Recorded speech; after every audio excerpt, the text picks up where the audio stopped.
अकबर बीरबल एक अद्भुत जोड़ी की अनकही दास्तान प्रस्तावना, शहंशाह का दरबार और एक असाधारण रत्न। हिंदुस्तान की सरजमी पर जब मुगलिया सल्तनत का सूरज अपने पूरे उरूज पर था, तब आगरा के किले से शहंशाह जलालुद्दीन मोहम्मद अकबर का हुक्म चलता था। उनका साम्राज्य विशाल था, उनकी फौजें अजेय थीं और उनका खजाना अनगिनत दौलत से भरा था। अकबर सिर्फ एक विजेता ही नहीं, बल्कि एक जिज्ञासु शासक भी थे। उनके मन में ज्ञान की एक ऐसी प्यास थी जो कभी नहीं बुझती थी। वह हर धर्म, हर कला और हर विज्ञान को समझना चाहते थे। यही कारण था कि उनका दरबार दीवाने आम और दीवाने खास सिर्फ चापलूसों और सेनापतियों का जमघट नहीं, बल्कि उस दौर के सबसे प्रतिभाशाली दिमागों का संगम था। इन सभी के बीच 9 रत्नों की माला में एक हीरा ऐसा था जिसकी चमक सबसे निराली थी, बीरबल। बीरबल, जिनका असली नाम महेश दास था, केवल एक दरबारी या सलाहकार नहीं थे। वह अकबर के दोस्त थे, उनके आलोचक थे और कई बार उनके शिक्षक भी।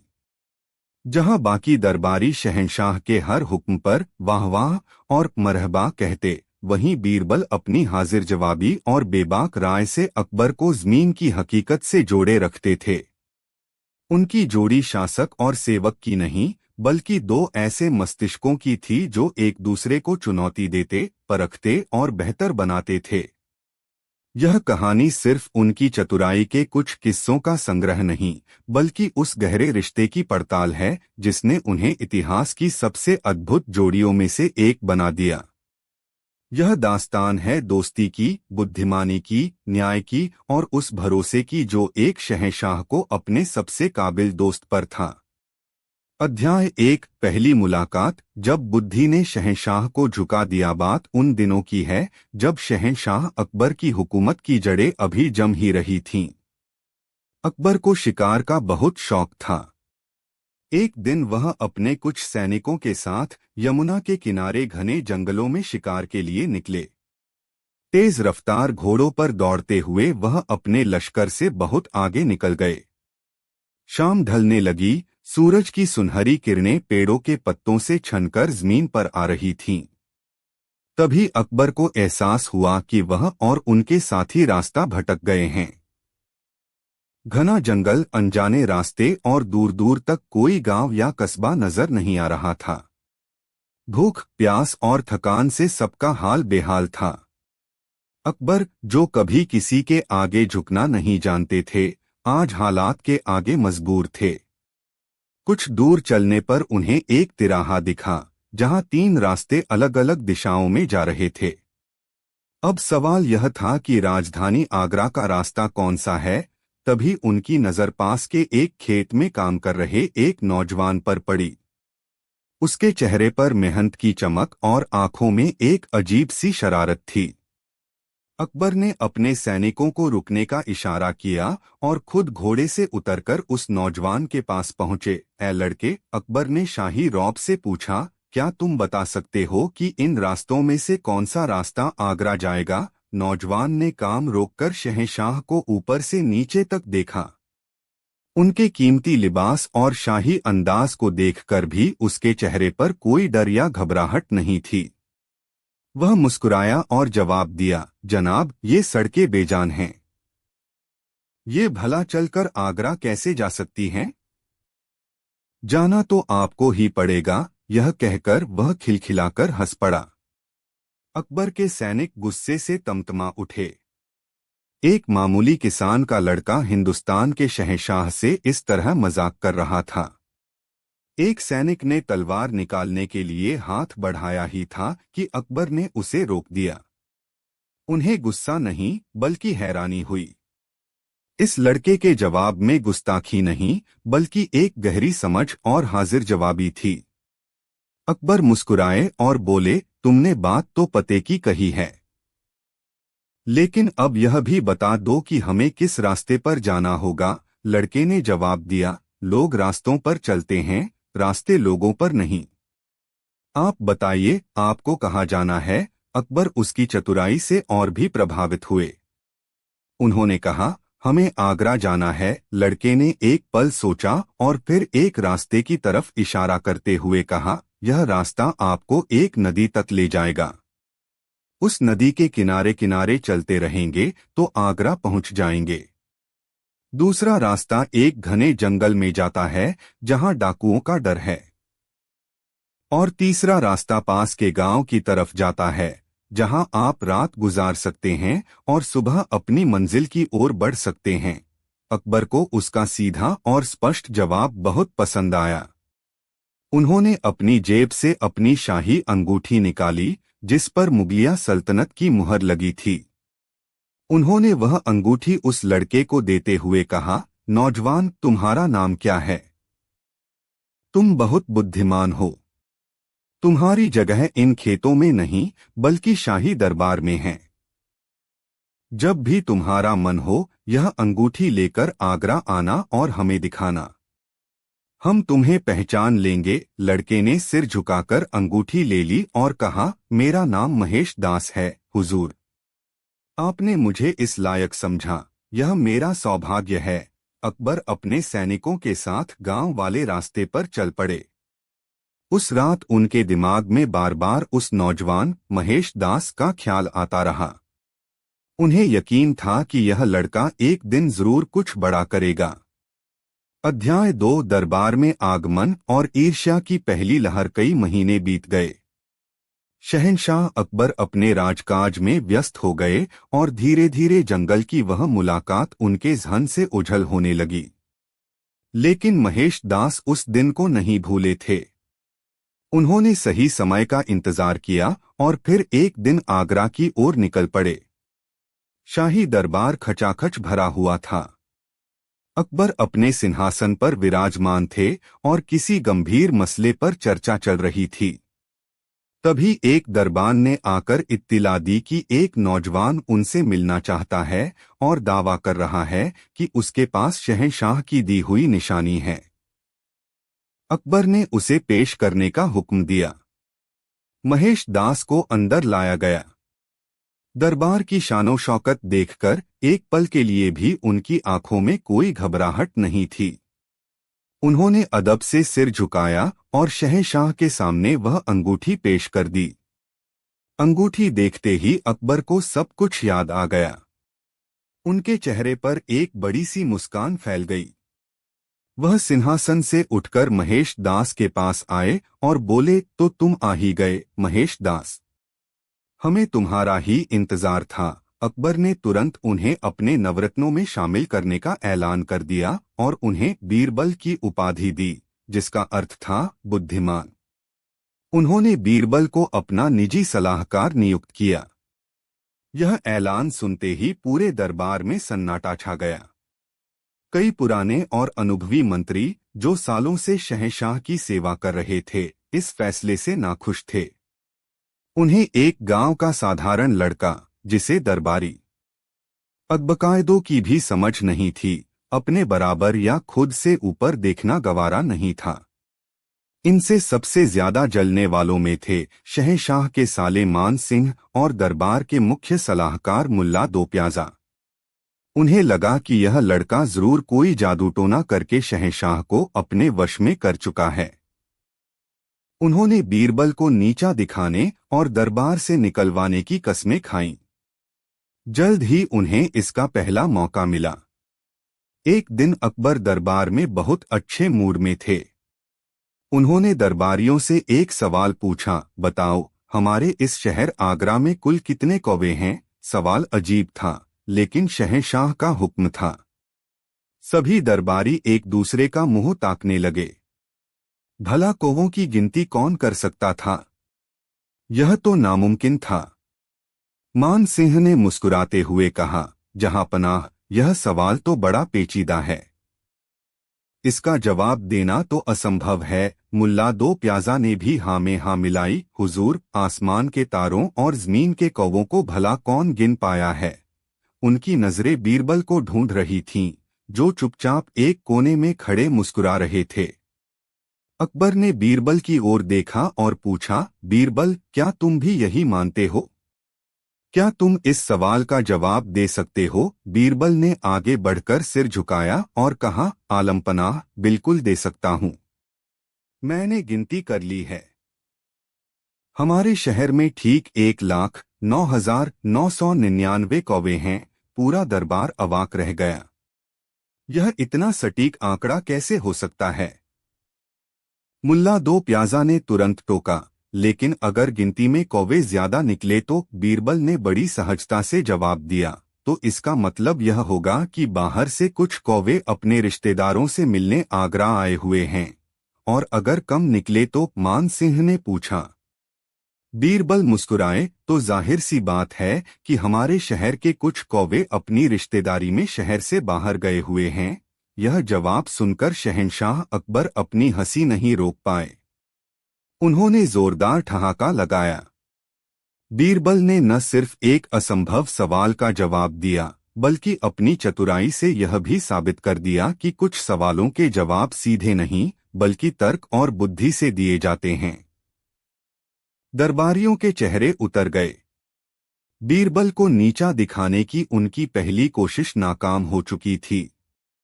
यह तो बस शुरुआत थी। अध्याय 3 न्याय की परीक्षा और चोर की दाढ़ी में तिनका। बीरबल की बढ़ती शोहरत और शहंशाह से उनकी नजदीकी दरबार के कई अमीरों को कांटे की तरह चुभ रही थी। उन्हें लगता था कि अकबर हर मुश्किल मामले में केवल बीरबल से ही सलाह क्यों लेते हैं, जबकि दरबार में उनसे ज्यादा अनुभवी लोग मौजूद हैं। वे बीरबल को किसी ऐसे मामले में फंसाना चाहते थे जहां उनकी बुद्धि भी जवाब दे जाए। जल्द ही उन्हें यह मौका भी मिल गया।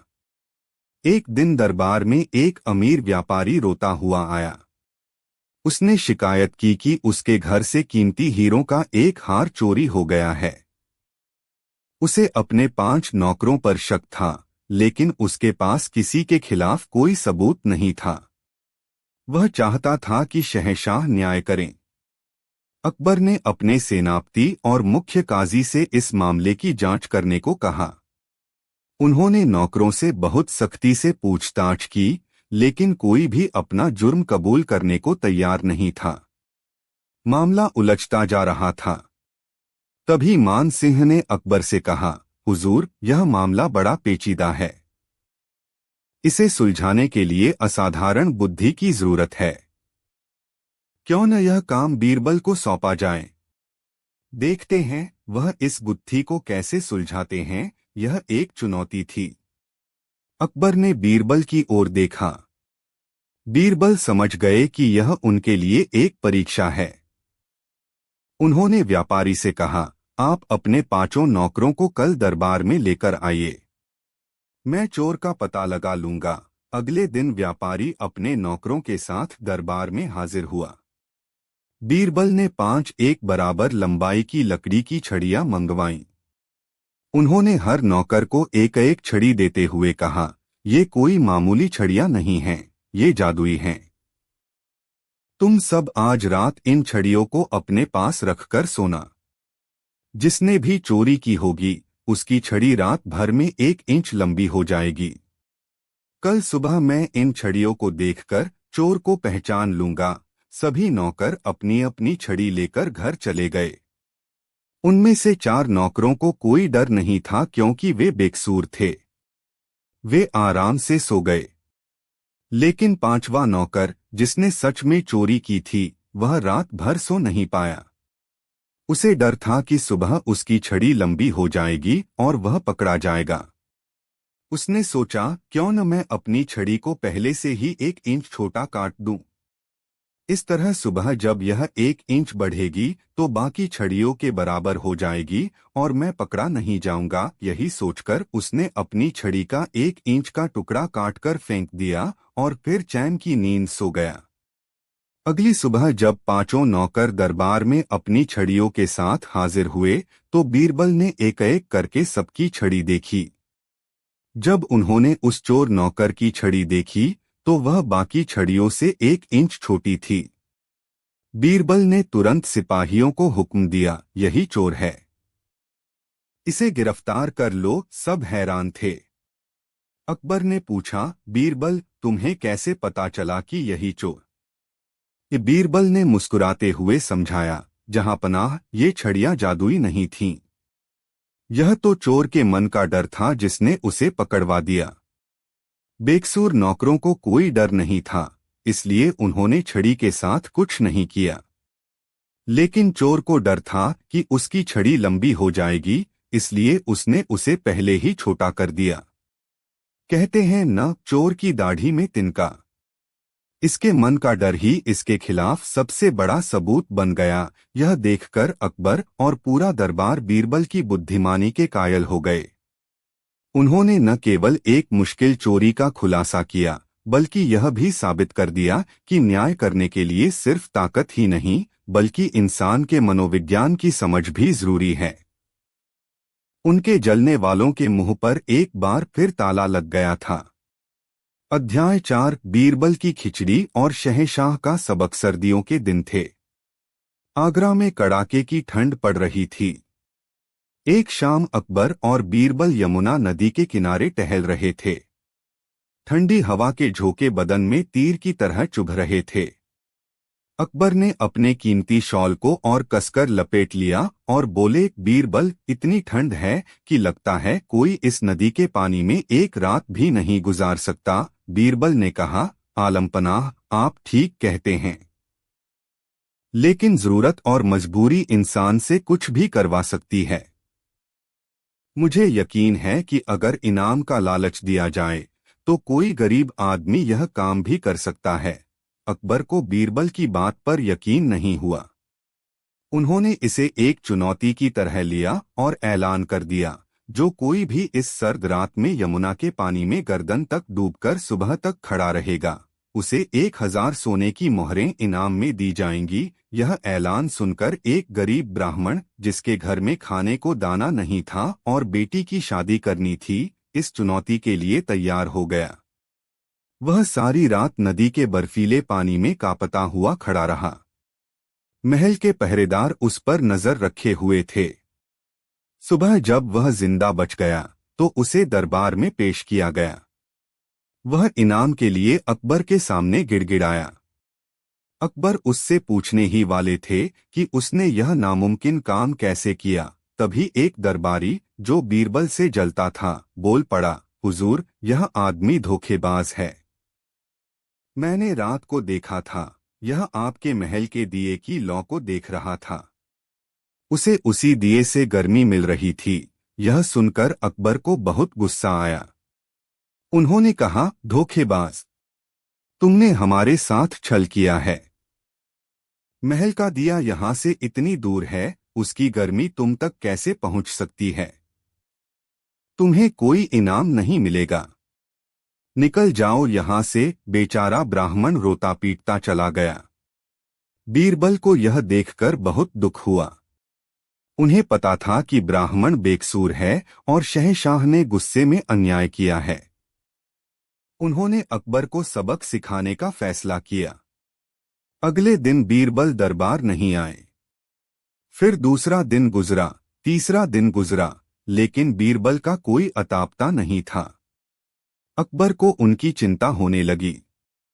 उन्होंने एक सिपाही को बीरबल के घर भेजा। सिपाही लौटकर आया और बताया कि बीरबल अपने बगीचे में खिचड़ी पका रहे हैं और कह रहे हैं कि जब तक खिचड़ी पकेगी नहीं, वह दरबार नहीं आएंगे। अकबर को यह सुनकर बड़ा अजीब लगा। खिचड़ी पकाने में भला कितना वक्त लगता है? वह खुद बीरबल के घर पहुंचे। उन्होंने देखा कि बीरबल ने एक बहुत ऊंचे मचान पर एक हांडी लटका रखी है और नीचे जमीन पर छोटी सी आग जल रही है।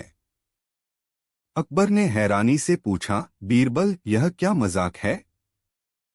आग नीचे जल रही है और हांडी इतनी ऊपर है। इस तरह तो खिचड़ी 7 जन्मों में भी नहीं पकेगी। बीरबल ने बड़े भोलेपन से जवाब दिया, क्यों नहीं पकेगी जहांपनाह? जरूर पकेगी।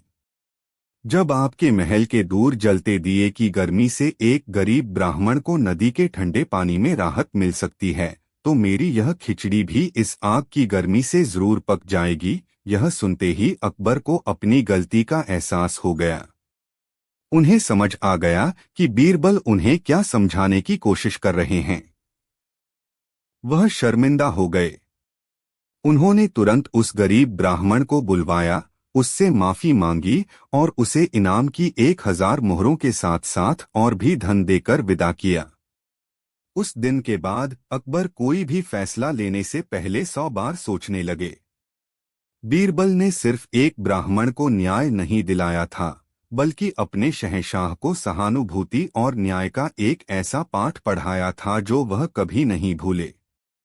अध्याय 5 सबसे बड़ा मूर्ख और दोस्ती की कसौटी। अकबर और बीरबल का रिश्ता अब सिर्फ बादशाह और सलाहकार का नहीं रह गया था। वे गहरे दोस्त बन चुके थे। अकबर बीरबल के बिना किसी महफिल या यात्रा की कल्पना भी नहीं कर सकते थे। लेकिन कभी कभी अकबर का शाही मिजाज उन पर हावी हो जाता और वह बीरबल की परीक्षा लेने से बाज नहीं आते। एक दिन दरबार में हंसी मजाक का माहौल था। अकबर ने बीरबल से कहा, बीरबल, हमने सुना है कि हमारी सल्तनत में एक से बढ़कर एक अक्लमंद लोग हैं, लेकिन हम चाहते हैं कि तुम हमें इस राज्य के 5 सबसे बड़े मूर्खों को ढूंढकर हमारे सामने पेश करो। यह एक बहुत ही अजीब और मुश्किल काम था। किसी को मूर्ख कहना उसका अपमान करना था। दरबार के बाकी मंत्री मन ही मन खुश हुए कि आज बीरबल जरूर फंसेंगे। बीरबल ने सिर झुकाकर कहा, हुजूर, आपका हुक्म सर आंखों पर। मुझे कुछ हफ्तों की मोहलत दी जाए। कई हफ्ते बीत गए। एक दिन बीरबल दरबार में 2 लोगों को पकड़कर लाए। अकबर ने पूछा, बीरबल, ये कौन हैं? क्या तुम्हें 5 मूर्ख नहीं मिले? बीरबल ने कहा, जहांपनाह, सब्र कीजिए। यह पहला मूर्ख है। उन्होंने एक आदमी की ओर इशारा करते हुए कहा, मैंने इस आदमी को बैलगाड़ी पर बैठकर सफर करते देखा, जबकि इसका सामान इसके सिर पर रखा हुआ था। मैंने पूछा कि तुम सामान गाड़ी में क्यों नहीं रख देते, तो इसने कहा कि अगर सामान भी गाड़ी में रख दूंगा तो बेचारे बैल पर ज्यादा बोझ हो जाएगा। इसलिए यह पहला मूर्ख है। दरबार में ठहाके गूंज उठे। और दूसरा? अकबर ने पूछा। बीरबल ने दूसरे आदमी की ओर इशारा किया, यह दूसरा मूर्ख है। मैंने इसे अपनी भैंस पर बैठकर घास का गट्ठर अपने सिर पर रखे हुए देखा। कारण पूछने पर इसने भी वही जवाब दिया। अकबर ने हंसते हुए कहा, ठीक है बीरबल, ये 2 तो मिल गए, बाकी 3 कहाँ हैं? बीरबल ने एक पल की चुप्पी के बाद कहा, जहांपनाह, तीसरा सबसे बड़ा मूर्ख मैं खुद हूं। दरबार में सन्नाटा छा गया। अकबर हैरान रह गए। तुम कैसे मूर्ख हुए? बीरबल ने कहा, क्योंकि मैं एक अक्लमंद इंसान होते हुए भी अपना सारा जरूरी काम छोड़कर मूर्खों को ढूंढने में अपना वक्त बर्बाद कर रहा हूं। अकबर मुस्कुराए। मान लिया। अब चौथे और 5वें के बारे में बताओ। बीरबल कुछ देर चुप रहे। उनके चेहरे पर एक गंभीर भाव आ गया। उन्होंने हिम्मत करके कहा, गुस्ताखी माफ हो जहांपनाह, लेकिन चौथा मूर्ख? बीरबल हिचकिचा रहे थे। अकबर ने कहा, डरो मत बीरबल, जो भी है साफ साफ कहो। बीरबल ने कहा, हुजूर, चौथा मूर्ख वह घोड़ों का व्यापारी है जिसे आपने बिना परखे, बिना उसकी कोई जमानत लिए दूसरे राज्य से अच्छे घोड़े लाने के लिए अग्रिम में 50,000 सोने की मोहरें दे दी। क्या पता वह लौटे या न लौटे। अब दरबार में पूरी तरह खामोशी छा गई थी। बीरबल ने सीधे सीधे शहंशाह के फैसले पर सवाल उठाया था। अकबर का चेहरा गुस्से से लाल हो गया। और 5वां? अकबर ने अपनी आवाज को काबू में रखते हुए पूछा। बीरबल ने सिर झुका लिया और धीमी आवाज में कहा, आलमपनाह, गुस्ताखी माफ हो, लेकिन 5वें मूर्ख आप हैं। यह सुनना था कि पूरे दरबार की सांसें थम गईं। मान सिंह और मुल्ला 2 प्याजा की आंखों में चमक आ गई। उन्हें लगा कि आज बीरबल का आखिरी दिन है। अकबर सिंहासन से उठ खड़े हुए। उनका हाथ अपनी तलवार की मूठ पर था। तुम्हारी यह हिम्मत कैसे हुई? बीरबल बीरबल ने शांति से जवाब दिया, जहांपनाह, आपने एक अनजान व्यापारी पर, जिसका कोई अतापता नहीं, सिर्फ उसकी मीठी बातों पर भरोसा करके सल्तनत का इतना बड़ा खजाना सौंप दिया। अगर वह पैसे लेकर भाग गया तो?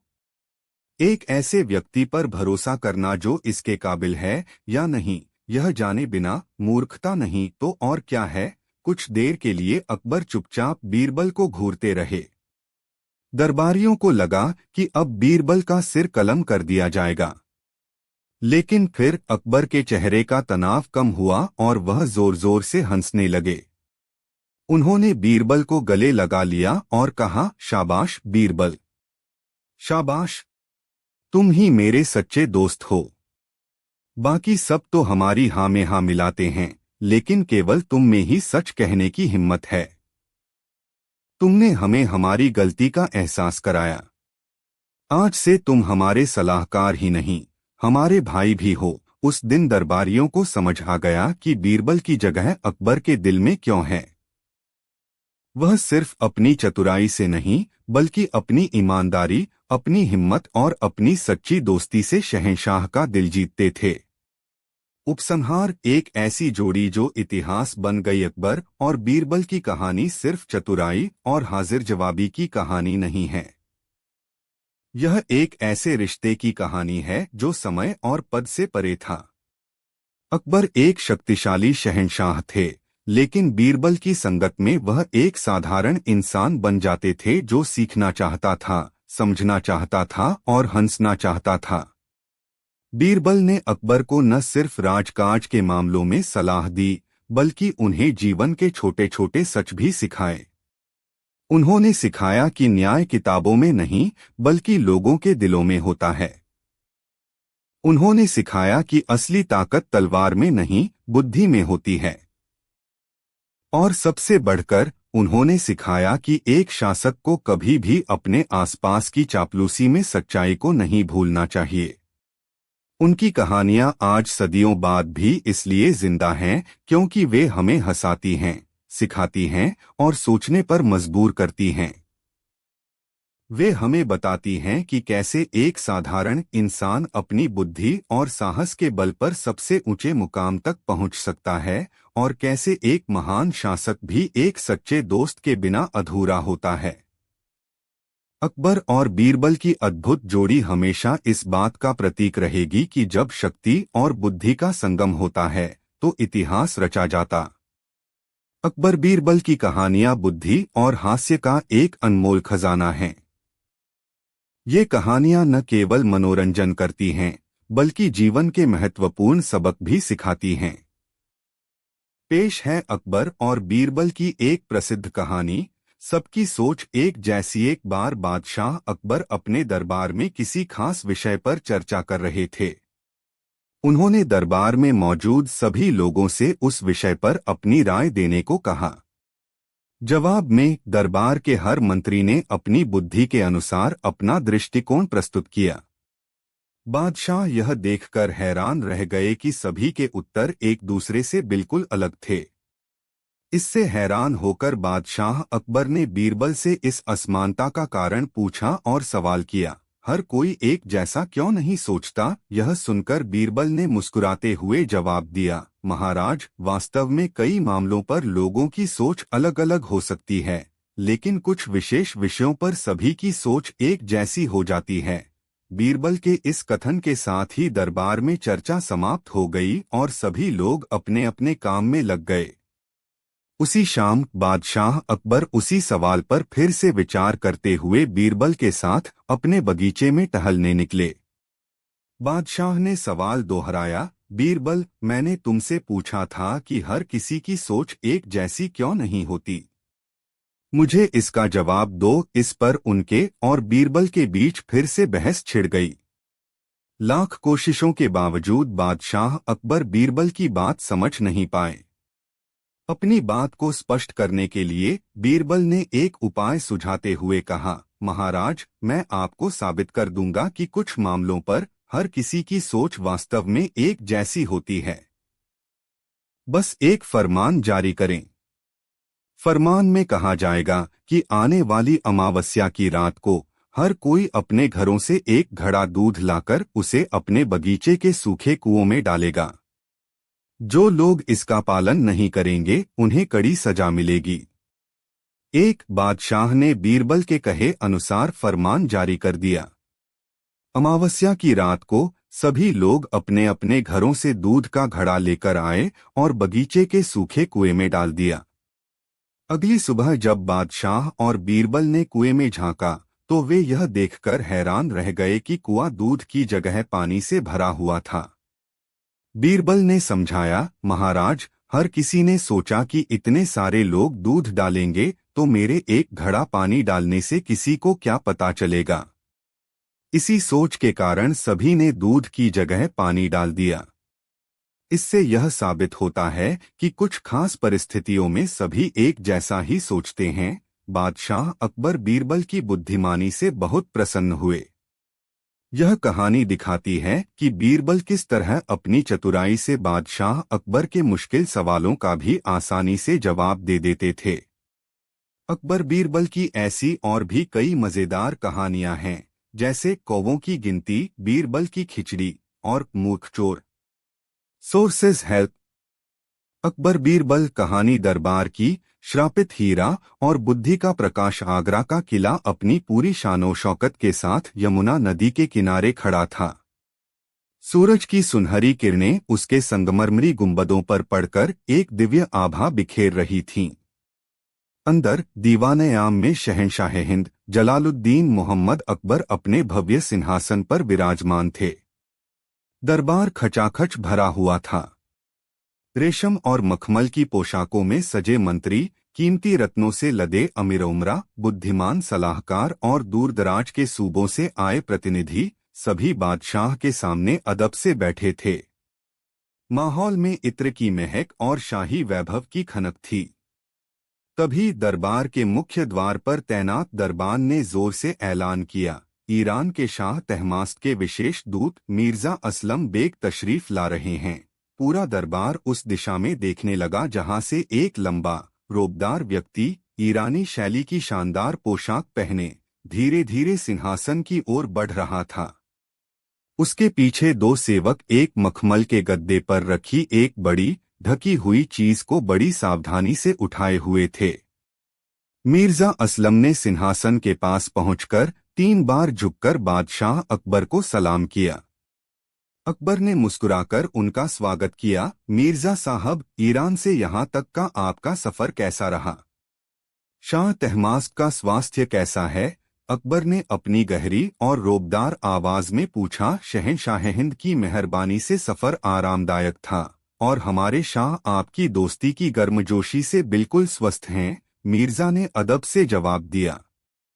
उन्होंने मुगल सल्तनत और ईरान की दोस्ती के प्रतीक के रूप में आपके लिए एक छोटा सा तोहफा भेजा है। यह कहकर उसने अपने सेवकों को इशारा किया।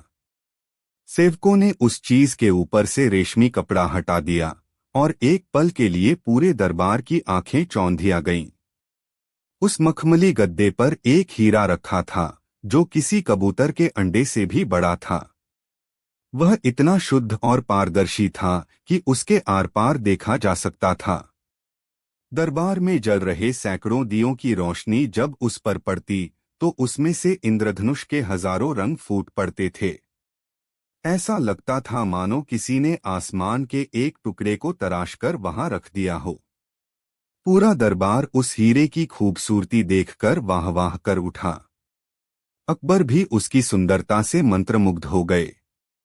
उन्होंने अपने जीवन में अनगिनत जवाहरात देखे थे, पर ऐसा नायाब हीरा पहली बार देखा था। यह तो अद्भुत है, अकबर ने प्रशंसा करते हुए कहा।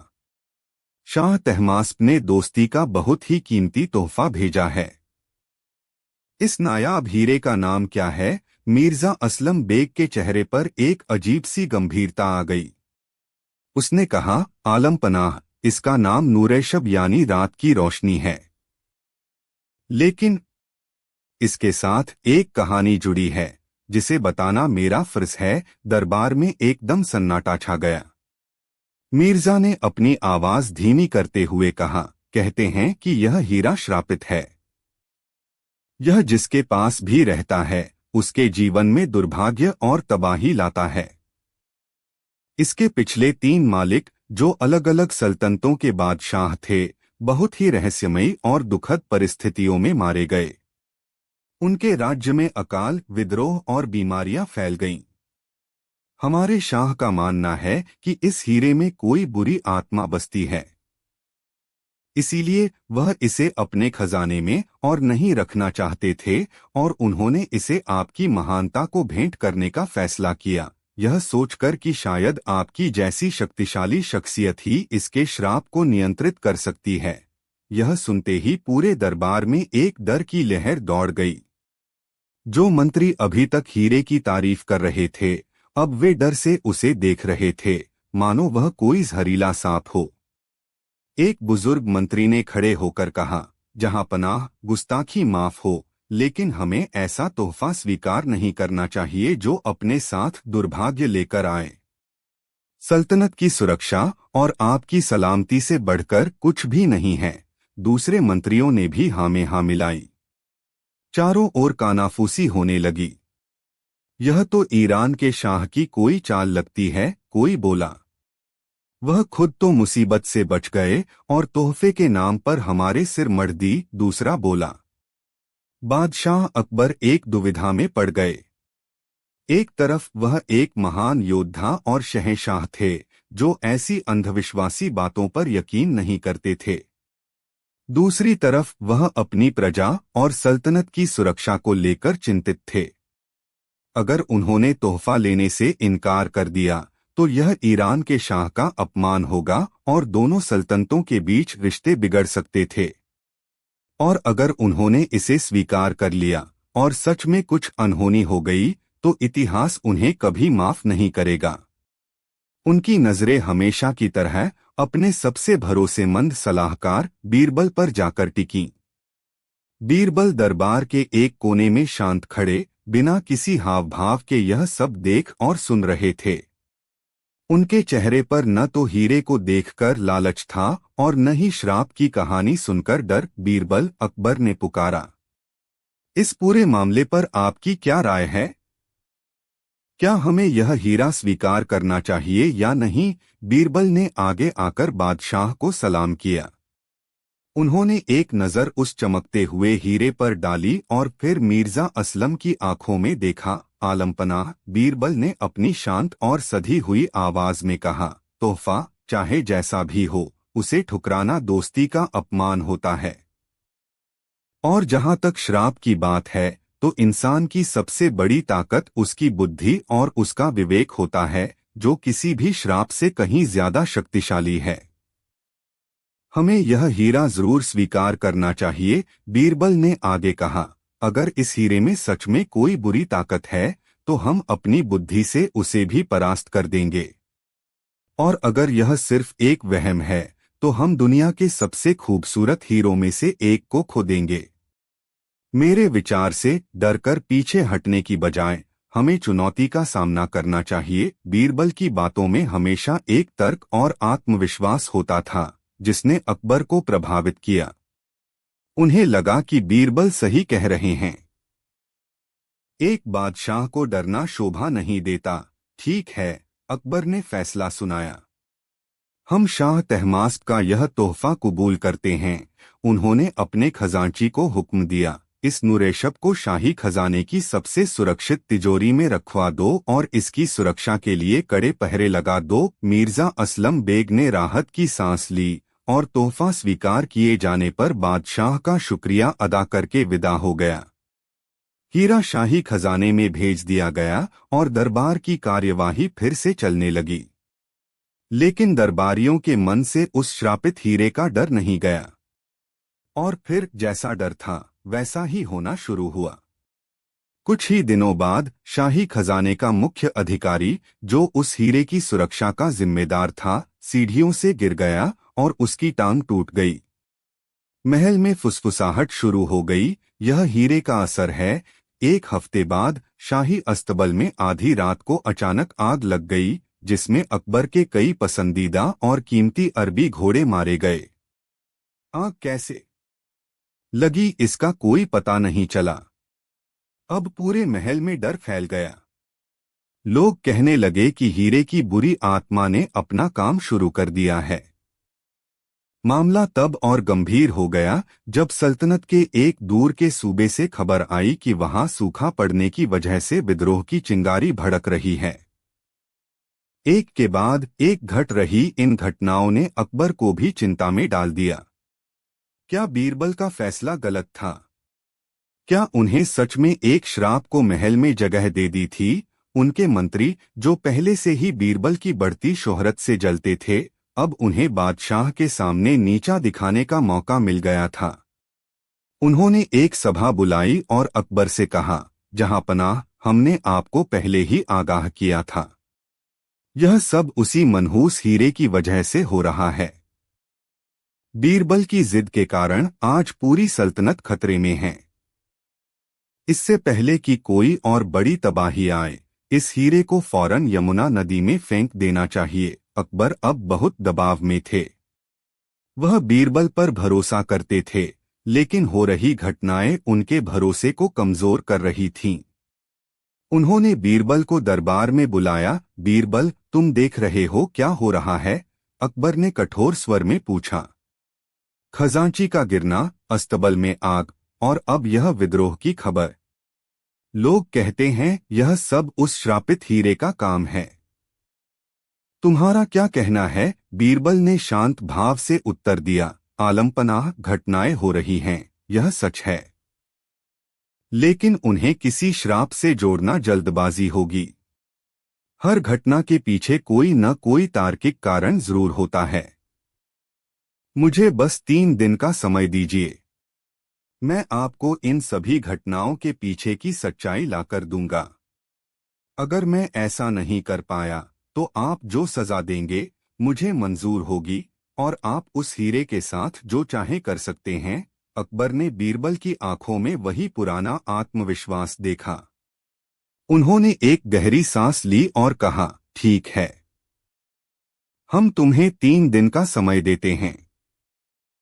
लेकिन याद रखना, अगर तुम नाकाम रहे तो परिणाम अच्छे नहीं होंगे। बीरबल ने अपना काम शुरू कर दिया। वह सबसे पहले उस खजांची से मिलने गए जिसकी टांग टूटी थी। खजांची ने बताया कि वह तिजोरी के पास संगमरमर के फर्श पर फिसल गया था। बीरबल ने उस जगह की बारीकी से जांच की।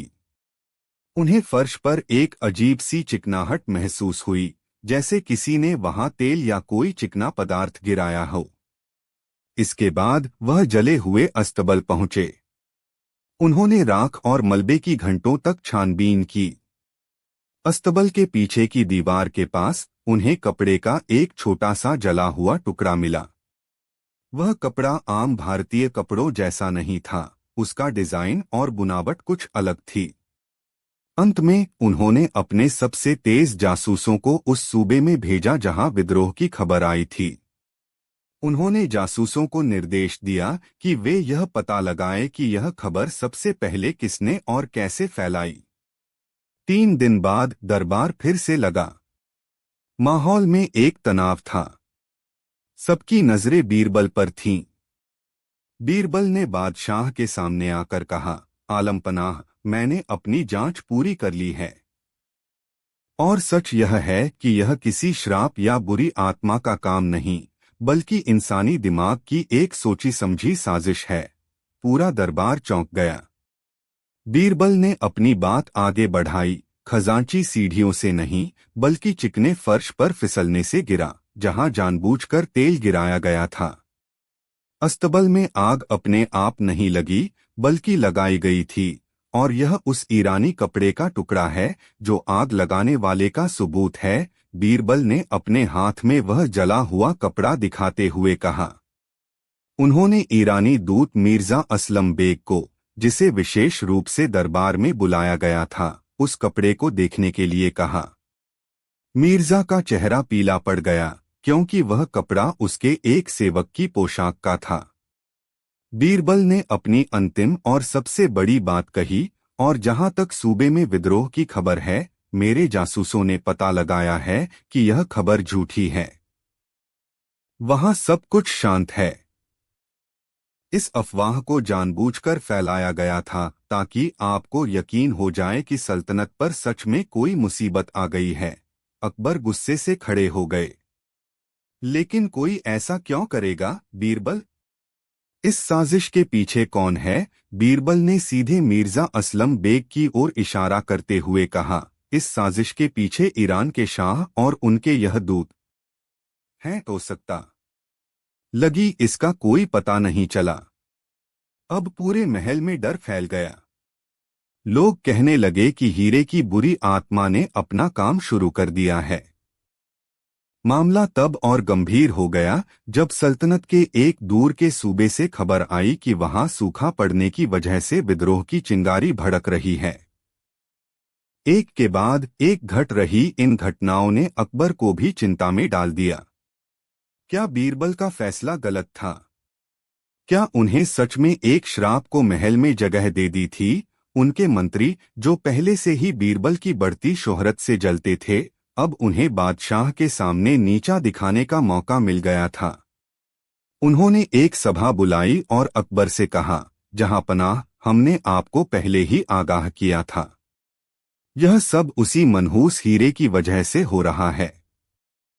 बीरबल की जिद के कारण आज पूरी सल्तनत खतरे में है। इससे पहले कि कोई और बड़ी तबाही आए, इस हीरे को फौरन यमुना नदी में फेंक देना चाहिए। अकबर अब बहुत दबाव में थे। वह बीरबल पर भरोसा करते थे, लेकिन हो रही घटनाएं उनके भरोसे को कमजोर कर रही थीं।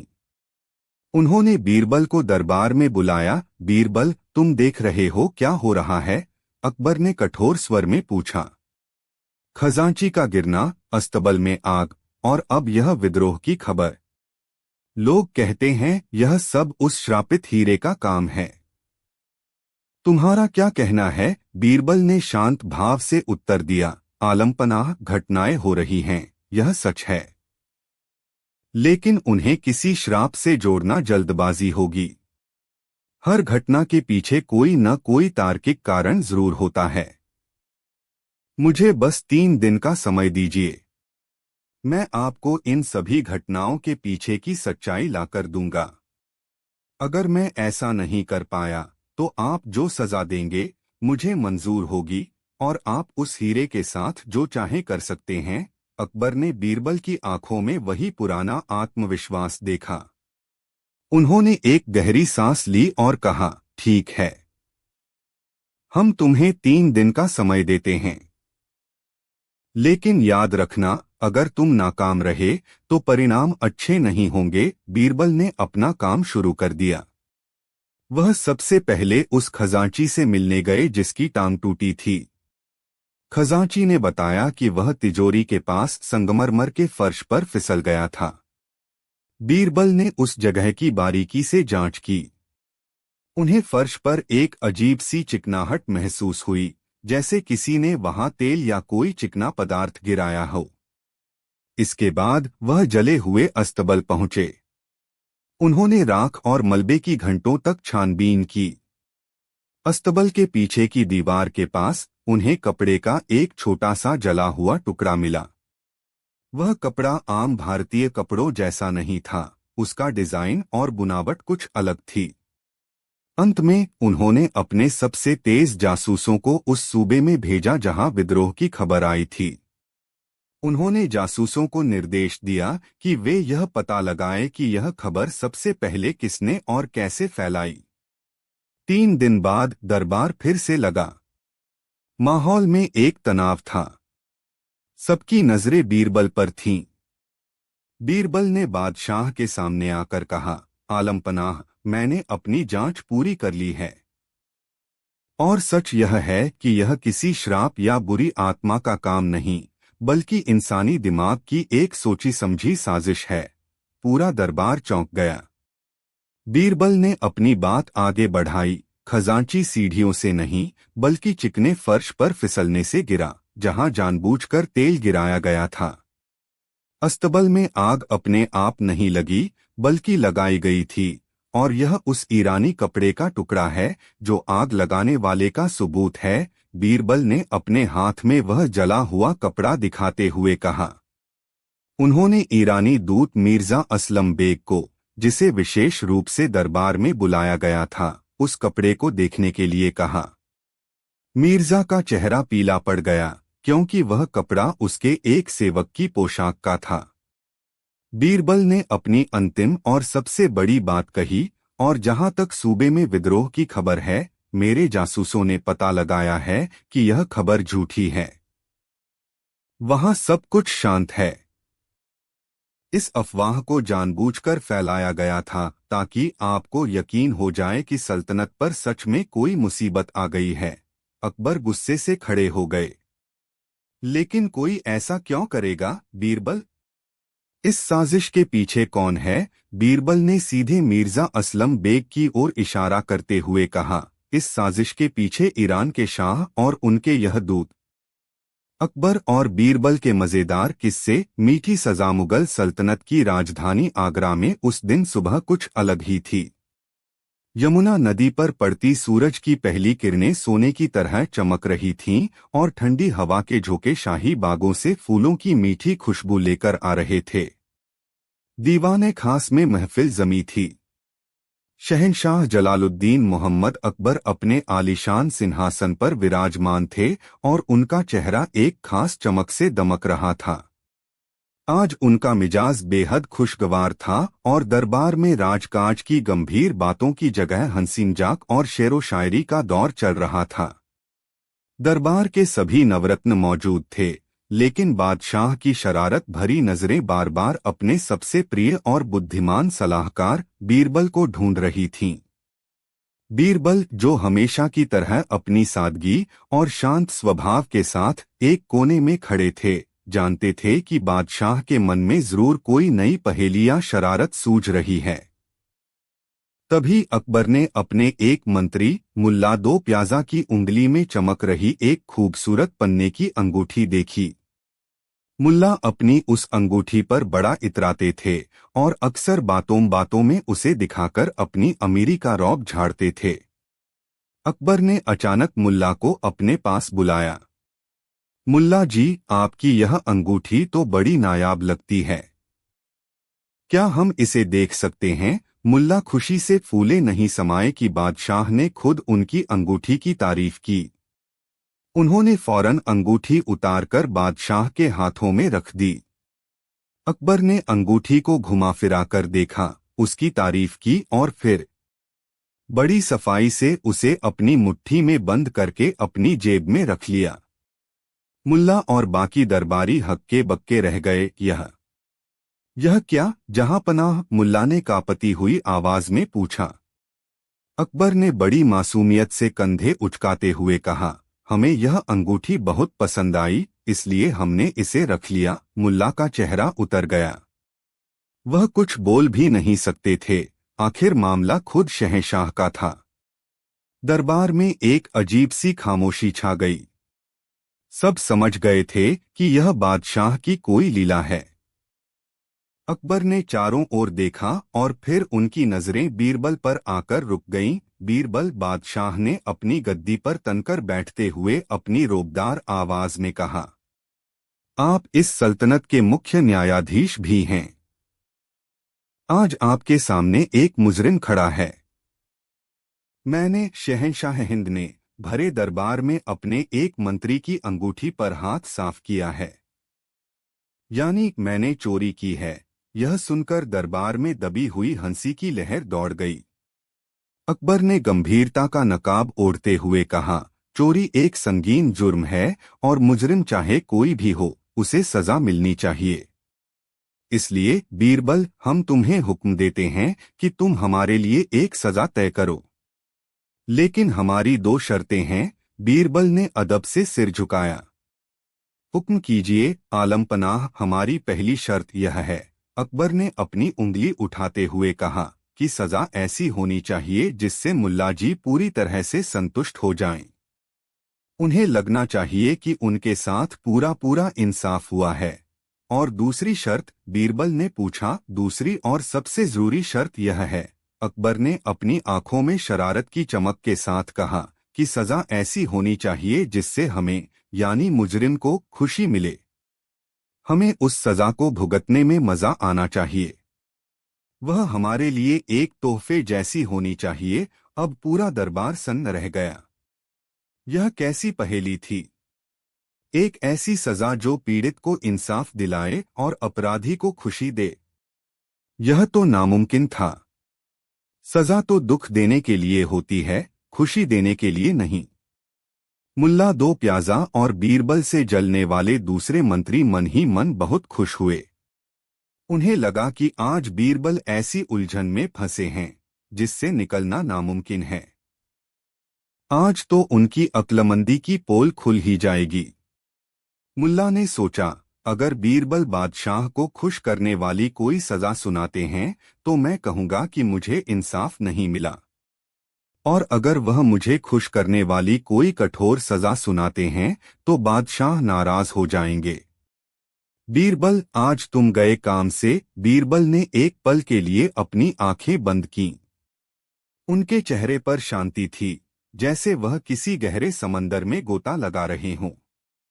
पूरा दरबार सांस रोके उन्हें देख रहा था। कुछ देर बाद बीरबल ने अपनी आंखें खोलीं और मुस्कुराए। जहांपनाह, बीरबल ने कहा, यह बहुत ही संगीन मामला है।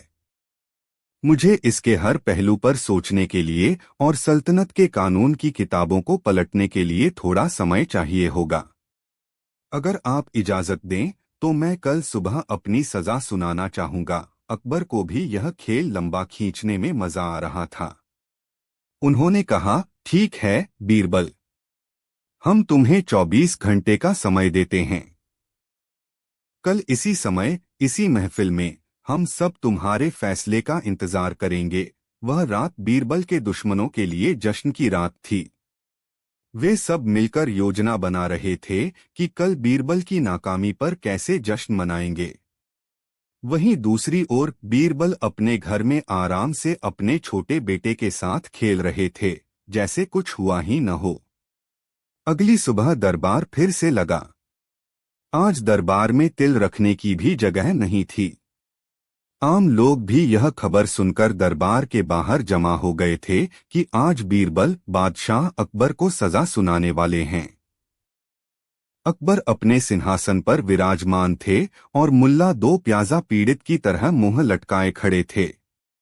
बीरबल अपनी जगह से उठे और बादशाह के सामने आकर झुके। क्या तुमने हमारी शर्तों के अनुसार सजा सोच ली है? बीरबल, अकबर ने पूछा। जी जहांपनाह, बीरबल ने पूरे आत्मविश्वास के साथ कहा। तो सुनाओ अपना फैसला। पूरा दरबार इंतजार कर रहा है। बीरबल ने अपना गला साफ किया और एक गंभीर आवाज में बोलना शुरू किया। दरबार में मौजूद सभी लोग सुने। शहंशाह हिंद पर चोरी का इल्जाम साबित होता है। उन्होंने मुल्ला दो प्याजा की कीमती अंगूठी चुराई है, इसलिए यह अदालत उन्हें सजा सुनाती है। सबकी धड़कनें तेज हो गईं। बीरबल ने आगे कहा, शहंशाह को सजा के तौर पर शाही खजाने से सोने की 100 अशर्फिया सोने के सिक्के मुल्ला दो प्याजा को देनी होंगी। यह सुनते ही मुल्ला की आंखें फटी की फटी रह गईं। एक मामूली पन्ने की अंगूठी के बदले सोने की 100 अशर्फिया। उनका चेहरा खुशी से खिल उठा। उन्हें लगा कि उनके साथ तो उम्मीद से कहीं ज्यादा बड़ा इंसाफ हो गया है।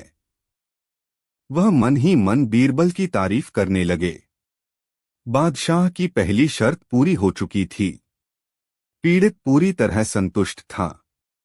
लेकिन दरबारियों ने सोचा कि यह सजा बादशाह को कैसे खुश कर सकती है। यह तो शाही खजाने का नुकसान है। अकबर ने भी अपनी भ्रिकुटी चढ़ा ली। यह सजा हमें कैसे खुशी देगी बीरबल? इससे तो हमारे खजाने का नुकसान होगा। बीरबल मुस्कुराए। आलमपनाह, मेरी सजा अभी पूरी नहीं हुई है। सब फिर से कान लगाकर सुनने लगे। बीरबल ने अपनी आवाज में और ज्यादा अधिकार लाते हुए कहा, और इस जुर्म के लिए मेरी दूसरी और आखिरी सजा यह है कि उन्होंने एक पल का नाटकीय विराम लिया। कि शहंशाह अकबर आज के बाद अगले 1 महीने तक हमारे प्रिय मित्र और मंत्री बीरबल का चेहरा नहीं देखेंगे। यह सुनते ही पूरे दरबार में जैसे भूचाल आ गया। सब एक दूसरे का मुंह देखने लगे। यह कैसी सजा थी? और बादशाह अकबर, जैसे ही उन्होंने यह सजा सुनी, उनका गंभीर चेहरा अचानक खिल उठा और वह जोर जोर से हंसने लगे। उनकी हंसी की गूंज पूरे दीवाने खास में फैल गई। वह इतना हंसे कि उनकी आंखों से पानी आ गया। मुल्ला और बाकी दरबारी हैरान थे। बादशाह इस सजा से इतने खुश क्यों हो गए? जब अकबर की हंसी थोड़ी थमी तो उन्होंने बीरबल से पूछा, बीरबल, मान गए तुम्हारी अक्लमंदी को, लेकिन जरा हमें समझाओ कि यह सजा हमारी खुशी का कारण कैसे बनी? बीरबल ने सिर झुकाकर कहा, जहांपनाह, आप खुद ही सोचिए। क्या कोई भी दिन ऐसा गुजरा है जब आपने मुझे देखे बिना, मुझसे बातें किए बिना या मुझे कोई पहेली दिए बिना चैन से गुजारा हो? मुझे एक दिन भी न देखना आपके लिए सबसे बड़ी सजा है। लेकिन आज जब मैंने आपको यह सजा सुनाई तो आपको यह सजा नहीं बल्कि मेरी अक्लमंदी का एक और नमूना लगा, जिसने एक नामुमकिन पहेली को सुलझा दिया। और अपनी जीत और मेरी बुद्धि की इस करामात पर आपको जो खुशी मिली वह 100 अशरफियों के नुकसान से कहीं ज्यादा बड़ी है। इस तरह सजा ने आपको दुखी नहीं बल्कि खुश कर दिया। यह सुनकर अकबर एक बार फिर ठहाका मारकर हंस पड़े। उन्होंने अपनी जेब से वह अंगूठी निकाली और मुल्ला को वापस कर दी और साथ ही उन्हें 100 अशरफियां इनाम में देने का भी हुक्म दिया। उन्होंने बीरबल को अपने पास बुलाया और गले लगाते हुए कहा, बीरबल, तुम सच में एक नगीना हो। तुमने एक बार फिर साबित कर दिया कि दुनिया में कोई भी गुत्थी ऐसी नहीं है जिसे बुद्धि और हाजिर जवाबी से सुलझाया न जा सके। बीरबल से जलने वाले मंत्रियों के चेहरे शर्म से झुक गए थे और पूरा दरबार बीरबल की जय जयकार कर रहा था। यह किस्सा हमेशा के लिए अकबर बीरबल की मजेदार बातों में शामिल हो गया, जो यह सिखाता है कि सही नजरिया हो तो एक सजा भी खुशी का कारण बन सकती है।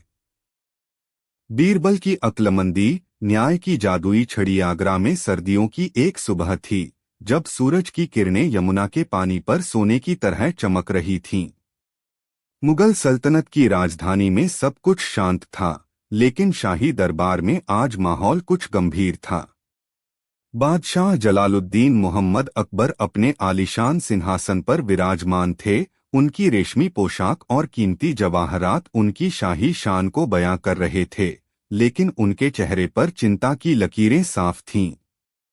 उनके नवरत्नों से सजा दरबार खचाखच भरा था, फिर भी एक अजीब सी खामोशी छाई हुई थी। दरबार के बीचों बीच एक आदमी खड़ा था जिसका नाम सेठ हीराचंद था। हीराचंद आगरा के सबसे अमीर व्यापारियों में से एक थे, जिनका कारोबार दूर दूर तक फैला था। लेकिन आज उनकी आंखों में अमीरी की चमक नहीं बल्कि तबाही का दर्द था। उनके कपड़े अस्तव्यस्त थे और चेहरा आंसुओं से भीगा हुआ था। जहांपनाह, मैं लुट गया, बर्बाद हो गया, सेठ हीराचंद ने कांपती हुई आवाज में कहा। मेरी सालों की मेहनत, मेरी तिजोरी से सब कुछ चोरी हो गया। सोना, हीरे, मोती, कुछ भी नहीं बचा। बादशाह अकबर ने अपनी गंभीर आवाज में पूछा, सेठ जी, आप विस्तार से बताइए, यह कब और कैसे हुआ? सेठ ने अपनी दुखभरी कहानी सुनानी शुरू की। आलमपनाह, मैं कुछ हफ्तों के लिए व्यापार के सिलसिले में शहर से बाहर गया था। कल रात जब मैं लौटा तो मैंने देखा कि मेरे घर की सबसे सुरक्षित तिजोरी का ताला टूटा हुआ है और अंदर से सब कुछ गायब है। चोरी इतनी सफाई से की गई है कि कोई बाहरी निशान तक नहीं है।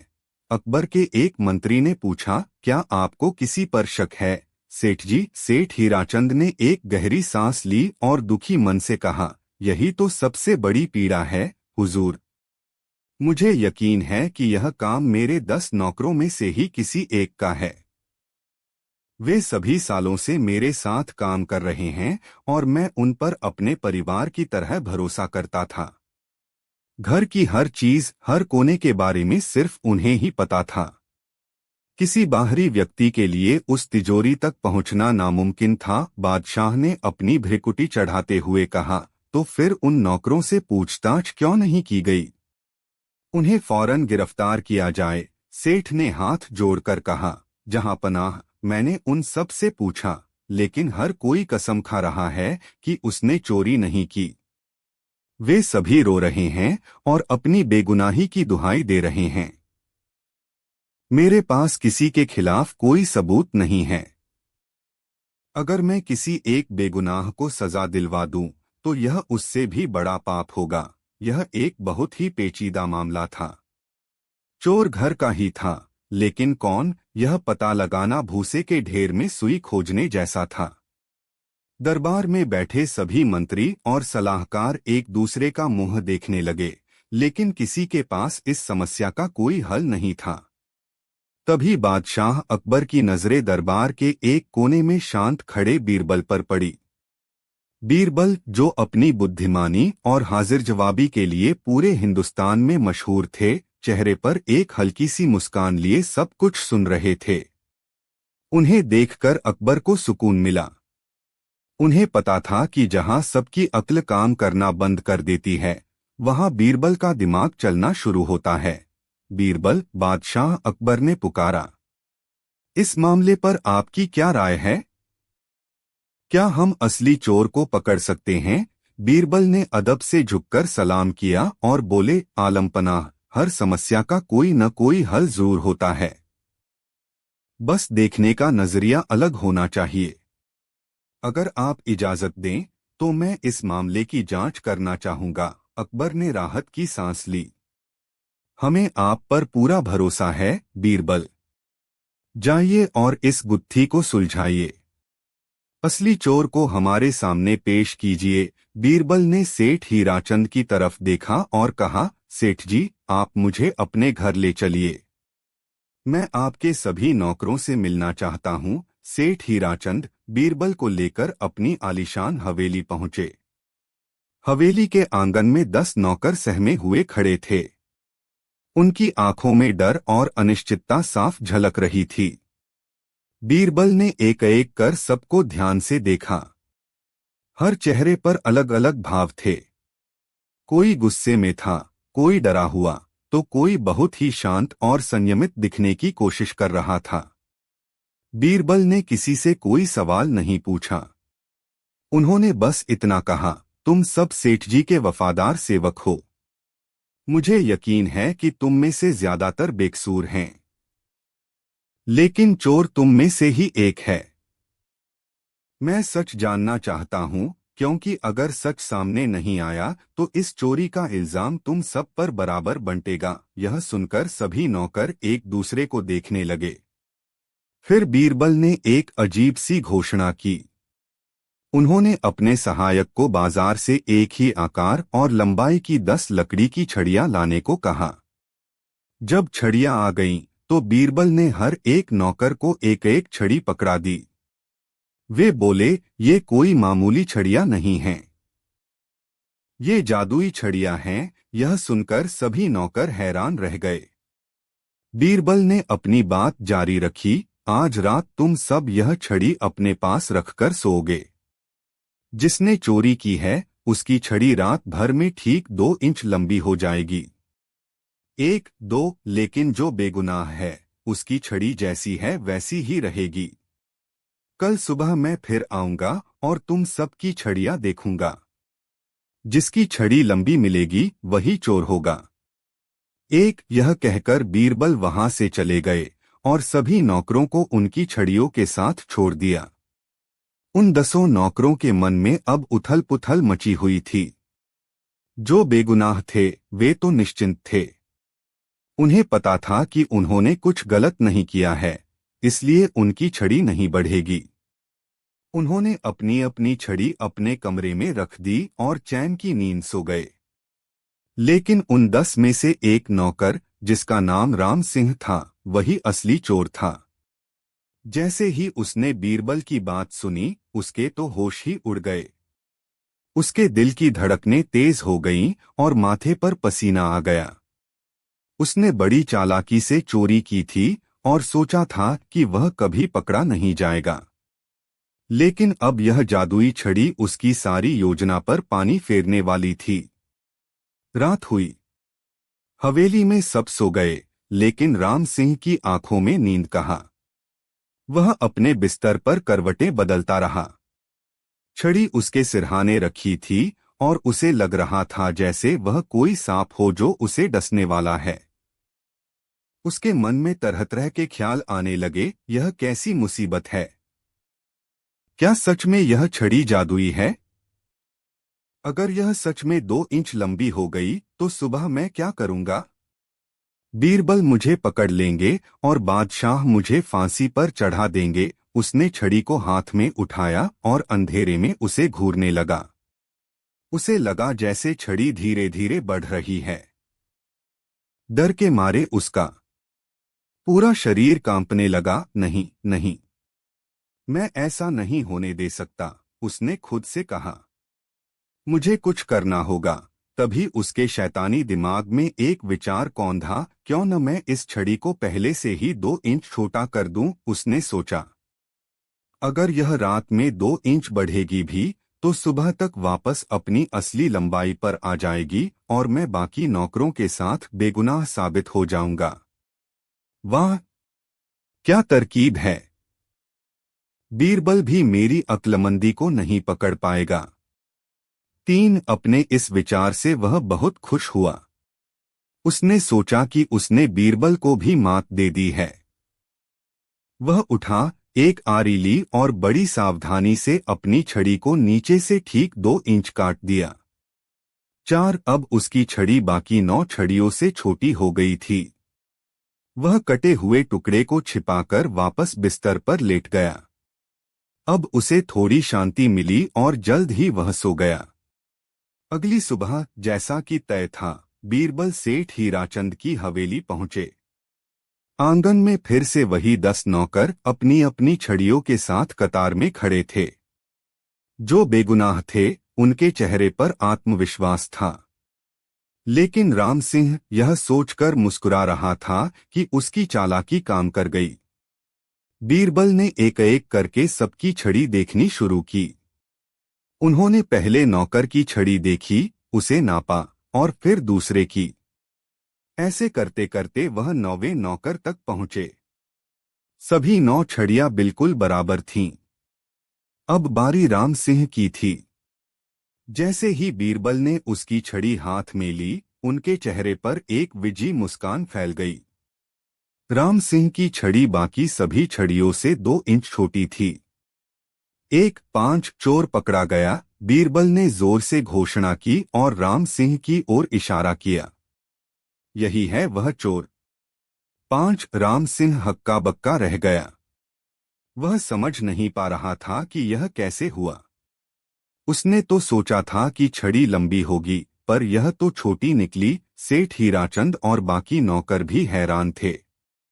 सेठ ने पूछा, बीरबल जी, यह कैसे हो सकता है? आपने तो कहा था कि चोर की छड़ी लंबी हो जाएगी। बीरबल मुस्कुराए और समझाया, सेठ जी, मैंने आप सब से कहा था कि ये छड़ियां जादुई हैं, जबकि ये साधारण लकड़ी की छड़ियां थीं। 2 मुझे पता था कि जो बेगुनाह हैं, वे डरेंगे नहीं और चैन से सोएंगे। लेकिन चोर के मन में हमेशा डर होता है। उसे मेरी बात पर यकीन हो गया और उसने रात भर यही सोचा कि उसकी छड़ी सच में लंबी हो जाएगी। बीरबल ने राम सिंह की ओर देखते हुए कहा, इसी डर के कारण पकड़े जाने से बचने के लिए इस चोर ने अपनी छड़ी को पहले ही 2 इंच काट दिया ताकि सुबह वह बाकी छड़ियों के बराबर हो। अकबर और बीरबल की बातें।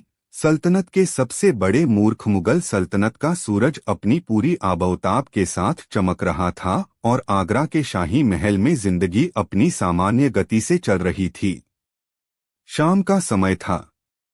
यमुना नदी से ठंडी हवा के झोंके दरबार की खिड़कियों से अंदर आ रहे थे, जिससे रेशमी पर्दों में एक हल्की सी हरकत हो रही थी।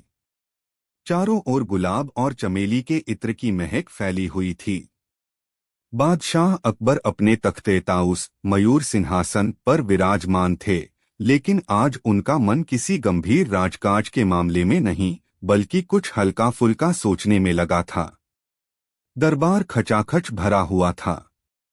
मंत्री, सेनापति, कलाकार और विद्वान सभी अपनी अपनी जगह पर मौजूद थे। हंसी मजाक और शेरो शायरी का दौर चल रहा था।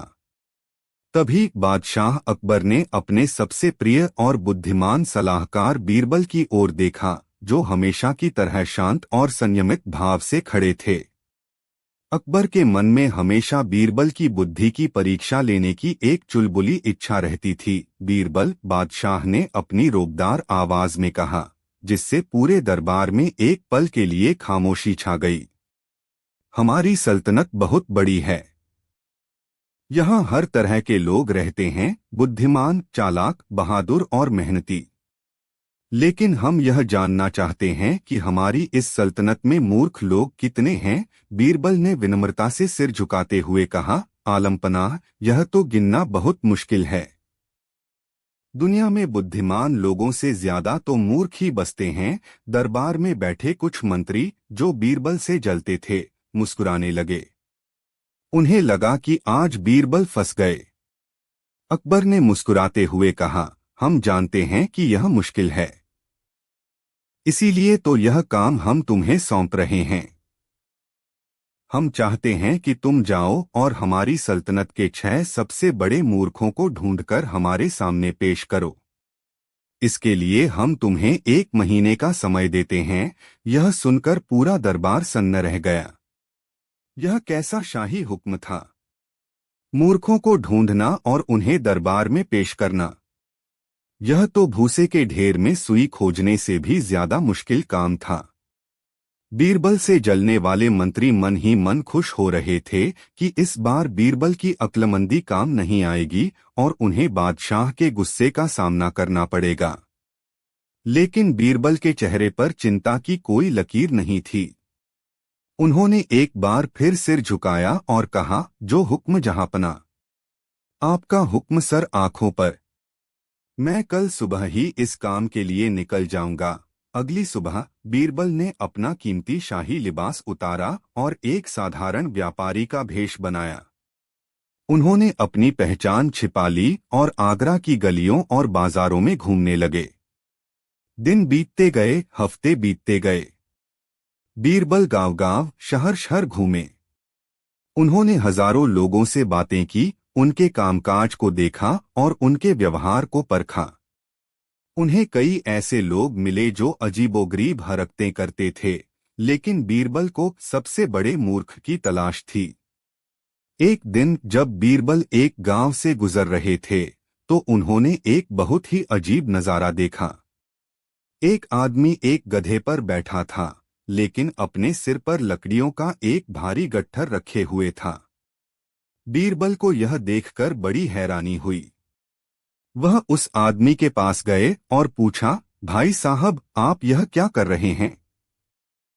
जब आपके पास यह गधा है, तो आपने यह भारी गट्ठर अपने सिर पर क्यों रखा हुआ है? इसे गधे की पीठ पर रख दीजिए। उस आदमी ने बड़ी मासूमियत से जवाब दिया, जनाब, आप देख नहीं रहे, यह मेरा गधा कितना कमजोर और बूढ़ा है। मैं पहले ही इसका बोझ बना हुआ हूं। अगर मैं यह गट्ठर भी इसी पर लाद दूंगा, तो यह बेचारा तो मर ही जाएगा। इसीलिए मैंने इसका बोझ हल्का करने के लिए गट्ठर अपने सिर पर रख लिया है।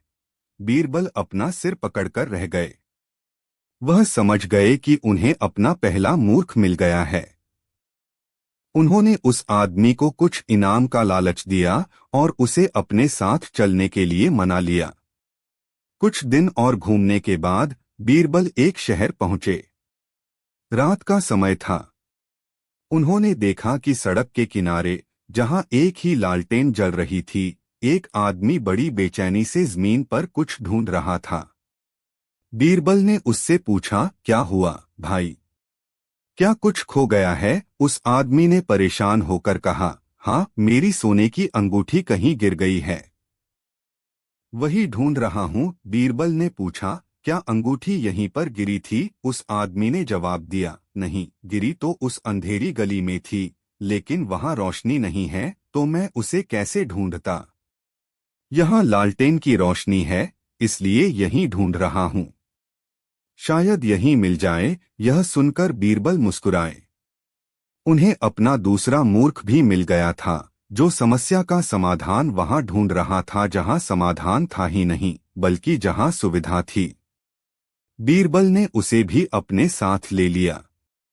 1 महीने का समय पूरा होने वाला था। बीरबल केवल 2 लोगों के साथ वापस आगरा के दरबार में हाजिर हुए। बादशाह अकबर ने उन्हें देखा और अपनी भ्रिकुटी चढ़ाते हुए पूछा, बीरबल, हमने तुम्हें 6 सबसे बड़े मूर्खों को लाने के लिए कहा था और तुम सिर्फ इन 2 को लेकर आए हो। क्या तुम अपना काम पूरा नहीं कर पाए? लगता है तुम्हें अपनी हार स्वीकार कर लेनी चाहिए। बीरबल से जलने वाले दरबारी खुश होकर कानाफूसी करने लगे। बीरबल ने शांत भाव से कहा, आलमपनाह। निश्चित रूप से प्रस्तुत है अकबर और बीरबल की कुछ शानदार कहानियों का एक विस्तृत संग्रह, जिसे विशेष रूप से मोबाइल पर आसानी से पढ़ने के लिए संरचित किया गया है। यह ल शब्दों का संग्रह है जो बुद्धि, न्याय और हास्य के इर्द गिर्द घूमता है। अकबर बीरबल की शानदार कहानियां, बुद्धि का उत्सव भूमिका, जहां बुद्धि ही सबसे बड़ा खजाना थी। हिंदुस्तान की ज़मीं पर जब मुगलिया सल्तनत का सूरज अपनी पूरी बुलंदी पर था, तब आगरा का किला उस सल्तनत के दिल की तरह धड़कता था। शहंशाह जलालुद्दीन मोहम्मद अकबर का दरबार सिर्फ न्याय और शासन का केंद्र ही नहीं, बल्कि कला, साहित्य और ज्ञान का एक संगम भी था। उनके दरबार में एक से बढ़कर एक विद्वान, कलाकार और सलाहकार मौजूद थे, जिन्हें नवरत्न के नाम से जाना जाता था। लेकिन इन सभी नवरत्नों के बीच एक हीरा ऐसा था जिसकी चमक सबसे निराली थी, राजा बीरबल। बीरबल का असली नाम महेश दास था, लेकिन उनकी असाधारण बुद्धि, हाजिर जवाबी और न्यायप्रियता ने उन्हें शहंशाह अकबर का सबसे करीबी दोस्त और सलाहकार बना दिया था। अकबर जहां अपनी ताकत, उदारता और शासन के लिए जाने जाते थे, वहीं बीरबल अपनी चतुराई से बड़ी बड़ी समस्याओं को सुलझाने और गंभीर माहौल में भी हंसी के फव्वारे छोड़ने के लिए प्रसिद्ध थे। उनकी दोस्ती और उनके किस्से आज भी इस बात की मिसाल हैं कि कलम की ताकत तलवार से कहीं ज्यादा होती है और एक बुद्धिमान दोस्त 1000 सिपाहियों से बढ़कर होता है। यह संग्रह उन कहानियों का एक गुलदस्ता है जो सिर्फ हंसाती और मनोरंजन ही नहीं करती, बल्कि जीवन के गहरे सबक भी सिखाती हैं। चलिए चलते हैं उस सुनहरे दौर में और देखते हैं कि कैसे बीरबल ने अपनी बुद्धि के जादू से हर मुश्किल को आसान बना दिया। कहानी 1, 3 असंभव प्रश्न और बीरबल का विश्वदर्शन भाग 1। विद्वान की चुनौती। एक दिन अकबर के दरबार में ईरान से एक महान विद्वान का आगमन हुआ। उसका नाम फारुख मिर्जा था और उसे अपने ज्ञान पर बहुत घमंड था। उसने दुनिया के कई राजाओं के दरबारों में जाकर वहां के विद्वानों को शास्त्रार्थ में पराजित किया था। अब वह मुगल सल्तनत की शान को चुनौती देने आया था। उसने शहंशाह अकबर को सलाम करते हुए कहा, आलमपनाह, मैंने आपके दरबार और आपके नवरत्नों की बुद्धिमानी के बहुत चर्चे सुने हैं। मैं यह परखने आया हूं कि क्या उन चर्चाओं में कोई सच्चाई है। मेरे पास 3 ऐसे सवाल हैं जिनका जवाब आज तक कोई नहीं दे पाया। अगर आपके दरबारी इन सवालों का जवाब दे देंगे तो मैं मान जाऊंगा कि हिंदुस्तान सच में ज्ञान की भूमि है। अकबर को चुनौती स्वीकार करना पसंद था। उन्होंने मुस्कुराते हुए कहा, मिर्जा साहब, आप अपने प्रश्न पूछ सकते हैं। हमारा दरबार कोशिश करने में कोई कसर नहीं छोड़ेगा। दरबार में बैठे सभी नवरत्न और मंत्री सतर्क हो गए। फारुख मिर्जा ने अपनी बुलंद आवाज में पहला सवाल पूछा। पहला सवाल, इस पृथ्वी का केंद्र कहाँ है? दरबार में सन्नाटा छा गया। यह कैसा सवाल था? भूगोल और विज्ञान के ज्ञाता भी एक दूसरे का मुंह ताकने लगे। किसी ने कहा कि यह पृथ्वी के गर्भ में है, तो किसी ने कहा कि यह एक काल्पनिक बिंदु है जिसे ढूंढा नहीं जा सकता।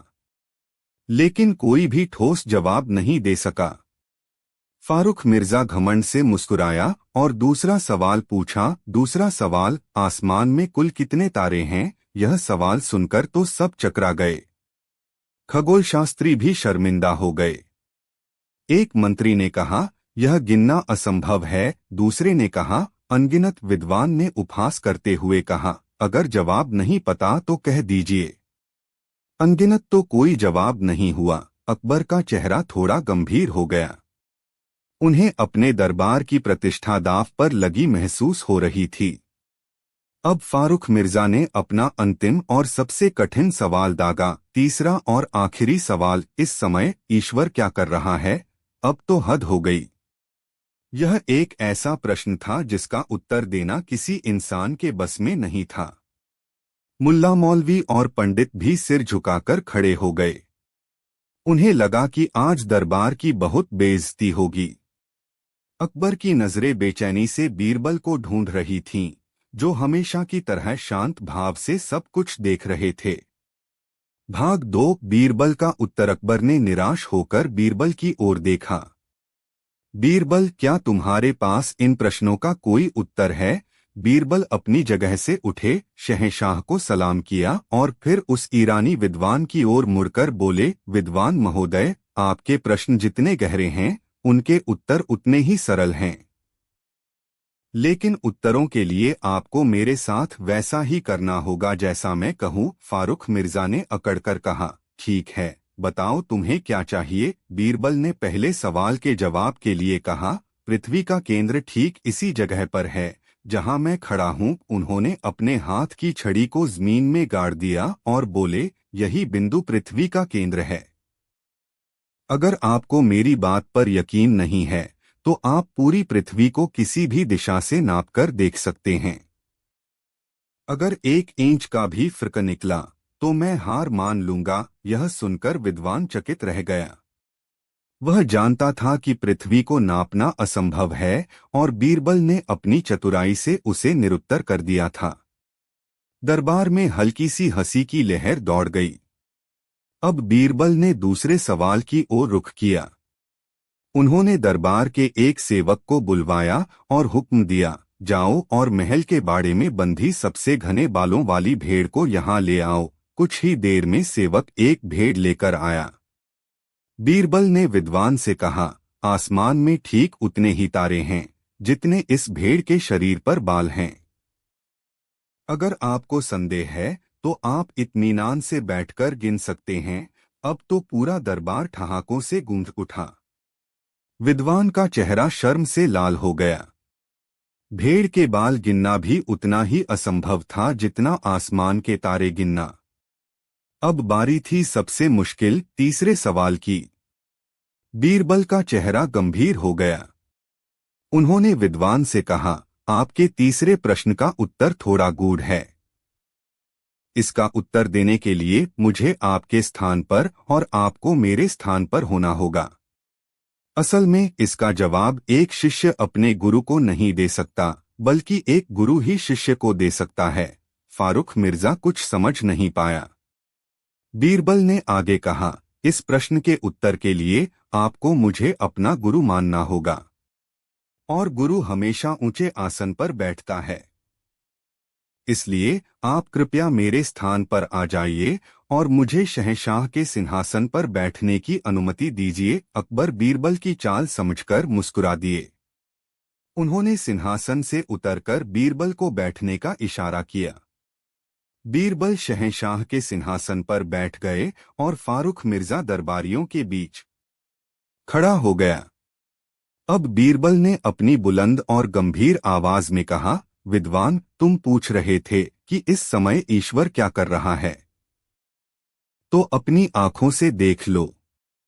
इस समय ईश्वर यही कर रहा है कि उसने तुम जैसे एक अहंकारी विद्वान को एक दरबारी बना दिया है और मुझ जैसे एक साधारण सेवक बीरबल को हिंदुस्तान का शहंशाह बना दिया है। ईश्वर एक पल में राजा को रंक और रंक को राजा बना सकता है। यह जवाब सुनकर पूरा दरबार सन्न रह गया। यह सिर्फ एक चतुराई भरा जवाब नहीं था, बल्कि इसमें जीवन का गहरा दर्शन छिपा था। फारूक मिर्जा का घमंड चूर चूर हो गया। वह बीरबल के कदमों में गिर पड़ा और अपनी गुस्ताखी के लिए माफी मांगने लगा। अकबर अपनी जगह वापस सिंहासन पर बैठे और उन्होंने बीरबल को गले लगा लिया। उस दिन सबने माना कि सच्चा ज्ञान अहंकार में नहीं बल्कि विनम्रता और हाजिर जवाबी में होता है। कहानी 2 चोरी हुई फसल का रहस्य और न्याय की छड़ी। भाग 1। एक गरीब किसान की फरियाद। मुगल सल्तनत में अकबर का न्याय बहुत प्रसिद्ध था। वह अपनी प्रजा का बहुत ख्याल रखते थे। एक दिन एक गरीब किसान हीरू रोता बिलखता दरबार में पहुंचा। उसकी आंखों में आंसू थे और कपड़े फटे हुए थे। उसने शहंशाह के कदमों में गिरकर कहा, दुहाई हो आलमपना, मैं लुट गया, बर्बाद हो गया। मेरी साल भर की मेहनत चोरी हो गई। अकबर ने उसे उठाते हुए पूछा, क्या हुआ? साफ साफ बताओ, हीरू ने सिसकते हुए बताया, जहां पनाह, मैं एक गरीब किसान हूं। मेरे पास जमीन का एक छोटा सा टुकड़ा है जिस पर मैंने दिन रात मेहनत करके गेहूं की फसल उगाई थी। कल ही मैंने फसल काटी और उसे खेत में ही इकट्ठा करके रखा था ताकि आज सुबह बाजार ले जा सकूं। लेकिन आज सुबह जब मैं खेत पहुंचा तो वहां फसल का एक दाना भी नहीं था। कोई रात के अंधेरे में मेरी पूरी फसल चुरा कर ले गया। अकबर को यह सुनकर बहुत गुस्सा आया। क्या तुम्हें किसी पर शक है? हीरू ने डरते डरते कहा, हुजूर, मेरे खेत के बगल में ही गांव के जमींदार शेर सिंह की जमीन है। वह बहुत लालची और ताकतवर आदमी है। कई बार वह मुझसे मेरी जमीन बेचने के लिए कह चुका है। मुझे पूरा यकीन है कि यह उसी का काम है, लेकिन मेरे पास कोई सबूत नहीं है और न ही कोई गवाह है। उसके खिलाफ बोलने की किसी में हिम्मत नहीं है।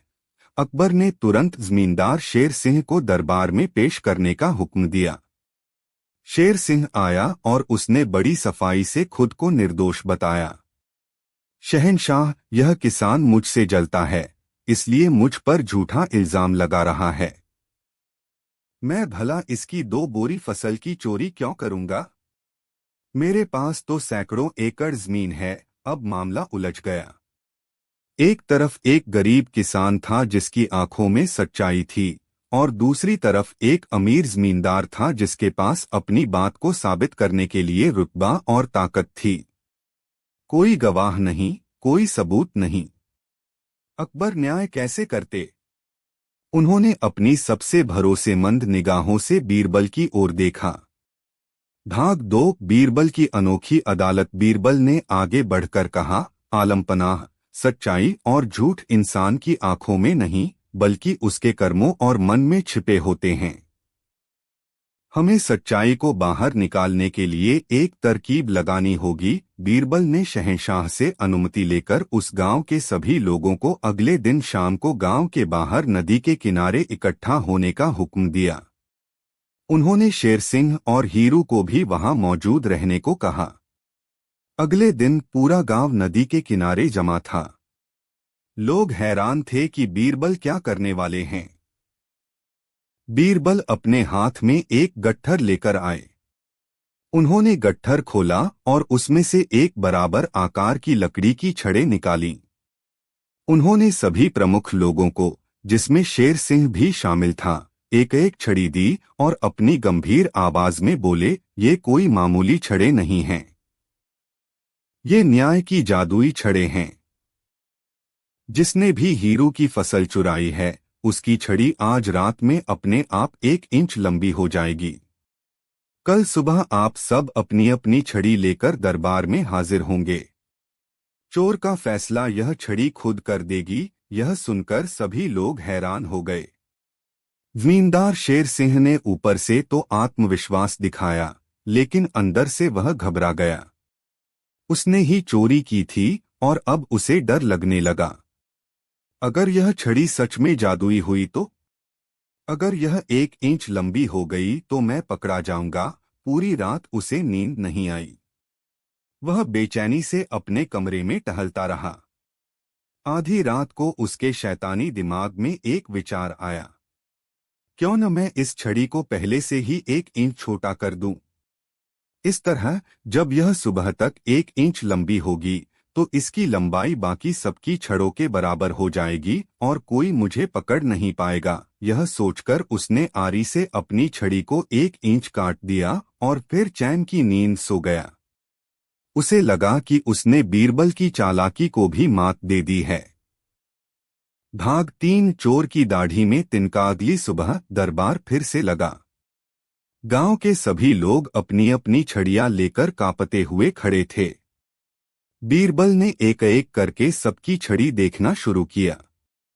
जब वे शेर सिंह के पास पहुंचे तो उन्होंने उसकी छड़ी ली और उसे बाकी छड़ों से मिलाया। शेर सिंह की छड़ी बाकी सबसे 1 इंच छोटी थी। बीरबल मुस्कुराए और जोर से बोले, आलमपनाह, चोर पकड़ा गया। यह रहा आपका मुजरिम। जमींदार शेर सिंह अकबर हैरान थे। लेकिन बीरबल, इसकी छड़ी तो छोटी है, लंबी नहीं हुई। बीरबल ने समझाया, जहांपनाह, ये छड़ें जादुई नहीं थीं। यह तो चोर की दाढ़ी में तिनका वाली बात थी। असली चोर के मन में यह डर बैठ गया था कि उसकी छड़ी लंबी हो जाएगी। पकड़े जाने के डर से उसने अपनी छड़ी को रात में ही 1 इंच छोटा कर दिया, यह सोचकर कि सुबह तक वह वापस बराबर हो जाएगी। इसी डर ने इसका पर्दाफाश कर दिया। यह सुनते ही शेर सिंह का चेहरा सफेद पड़ गया। उसने तुरंत अपना गुनाह कबूल कर लिया और अकबर के पैरों में गिरकर माफी मांगने लगा। अकबर ने हुक्म दिया कि शेर सिंह हीरू को उसकी फसल का 10 गुना हर्जाना देगा और उसे 1 साल के लिए कैद की सजा सुनाई। गरीब किसान हीरू ने बीरबल को लाखों दुआएं दी। उस दिन एक बार फिर साबित हो गया कि बीरबल का न्याय सिर्फ सबूतों का मोहताज नहीं था, बल्कि वह इंसान के मनोविज्ञान को समझने की गहरी कला पर आधारित था। कहानी 3 सबसे बड़ी चीज क्या है। भाग 1 दरबार की पहेली। एक शाम जब दरबार अपने पूरे शबाब पर था और मौसम बहुत सुहाना था, शहंशाह अकबर एक दार्शनिक मनोदशा में थे। उन्होंने अपने दरबारियों से एक सरल सा लेकिन गहरा सवाल पूछा, आप सबके अनुसार दुनिया में सबसे बड़ी चीज क्या है। यह सवाल सुनते ही दरबार में एक रोचक बहस छिड़ गई। एक मंत्री ने कहा, जहांपनाह, मेरे अनुसार दुनिया में सबसे बड़ी चीज ईश्वर है, क्योंकि उसी ने पूरी कायनात बनाई है। दूसरे ने कहा, नहीं, सबसे बड़ी चीज धरती है, क्योंकि हम सब उसी पर रहते हैं। एक और दरबारी बोला, मेरे विचार में पहाड़ सबसे बड़े हैं, उनकी ऊंचाई आसमान को छूती है। किसी ने सूरज को सबसे बड़ा बताया तो किसी ने समंदर को। हर कोई अपनी अपनी समझ के हिसाब से जवाब दे रहा था, लेकिन कोई भी ऐसा जवाब नहीं था जो शहंशाह अकबर को पूरी तरह से संतुष्ट कर सके। अकबर को लग रहा था कि ये सभी जवाब सही होते हुए भी अधूरे हैं। हमेशा की तरह उनकी नजरें बीरबल पर जाकर टिकीं, जो चुपचाप एक कोने में खड़े मुस्कुरा रहे थे। बीरबल, तुम चुप क्यों हो? क्या तुम्हारे पास इस सवाल का कोई जवाब नहीं है? अकबर ने पूछा। बीरबल ने अदब से झुककर कहा, आलमपनाह, इन सभी विद्वानों ने बहुत अच्छे जवाब दिए हैं और अपनी अपनी जगह सभी सही हैं। लेकिन अगर आप मेरी राय पूछें तो दुनिया में सबसे बड़ी चीज है जरूरत। भाग 2 बीरबल का स्पष्टीकरण। जरूरत, यह कैसा जवाब था? पूरा दरबार हैरान रह गया। एक दरबारी ने हंसते हुए कहा, बीरबल, लगता है आज तुम्हारी बुद्धि घास चरने गई है। जरूरत भला पहाड़ और सूरज से बड़ी कैसे हो सकती है? अकबर भी उत्सुक थे। बीरबल, अपनी बात को साबित करो। बीरबल ने मुस्कुराते हुए कहा, जरूर जहांपनाह, जरूरत ही वह चीज है जो इंसान से कुछ भी करवा सकती है। यह बड़े से बड़े पहाड़ों को कटवा देती है और गहरे से गहरे समंदरों को पार करवा देती है। जब इंसान को ज्ञान की जरूरत महसूस होती है, तभी वह ईश्वर को ढूंढता है। बीरबल ने अपनी बात को और स्पष्ट करते हुए कहा, कल्पना कीजिए, एक आदमी रेगिस्तान में प्यास से तड़प रहा है। उस वक्त उसके लिए दुनिया की सबसे बड़ी चीज न तो सोना है, न सल्तनत और न ही कोई पहाड़। उसके लिए सबसे बड़ी चीज है एक घूंट पानी। उसकी जरूरत उसे किसी भी हद तक जाने पर मजबूर कर देगी। उन्होंने आगे कहा, जहां पनाह जरूरत ही आविष्कार की जननी है। जब इंसान को अंधेरे से डर लगा तो उसने आग की खोज की। जब उसे तेज चलने की जरूरत हुई तो उसने पहिए का आविष्कार किया। जरूरत ही इंसान को असंभव काम करने की प्रेरणा देती है। बीरबल के तर्क में इतना वजन था कि कोई भी उसे काट नहीं सका। जो दरबारी मजाक उड़ा रहे थे उनके सिर भी शर्म से झुक गए।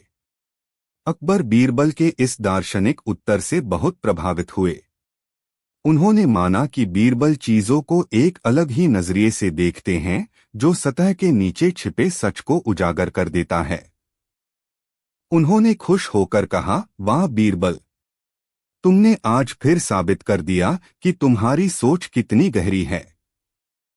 तुमने एक साधारण से शब्द में जीवन का कितना बड़ा सत्य समझा दिया। उस दिन के बाद दरबार में जब भी कोई पहेली या मुश्किल सवाल आता तो सबकी नजरें पहले बीरबल को ही ढूंढती, क्योंकि वे जानते थे कि बीरबल के तर्कश में हर सवाल का एक अनोखा और संतोषजनक जवाब जरूर होता है।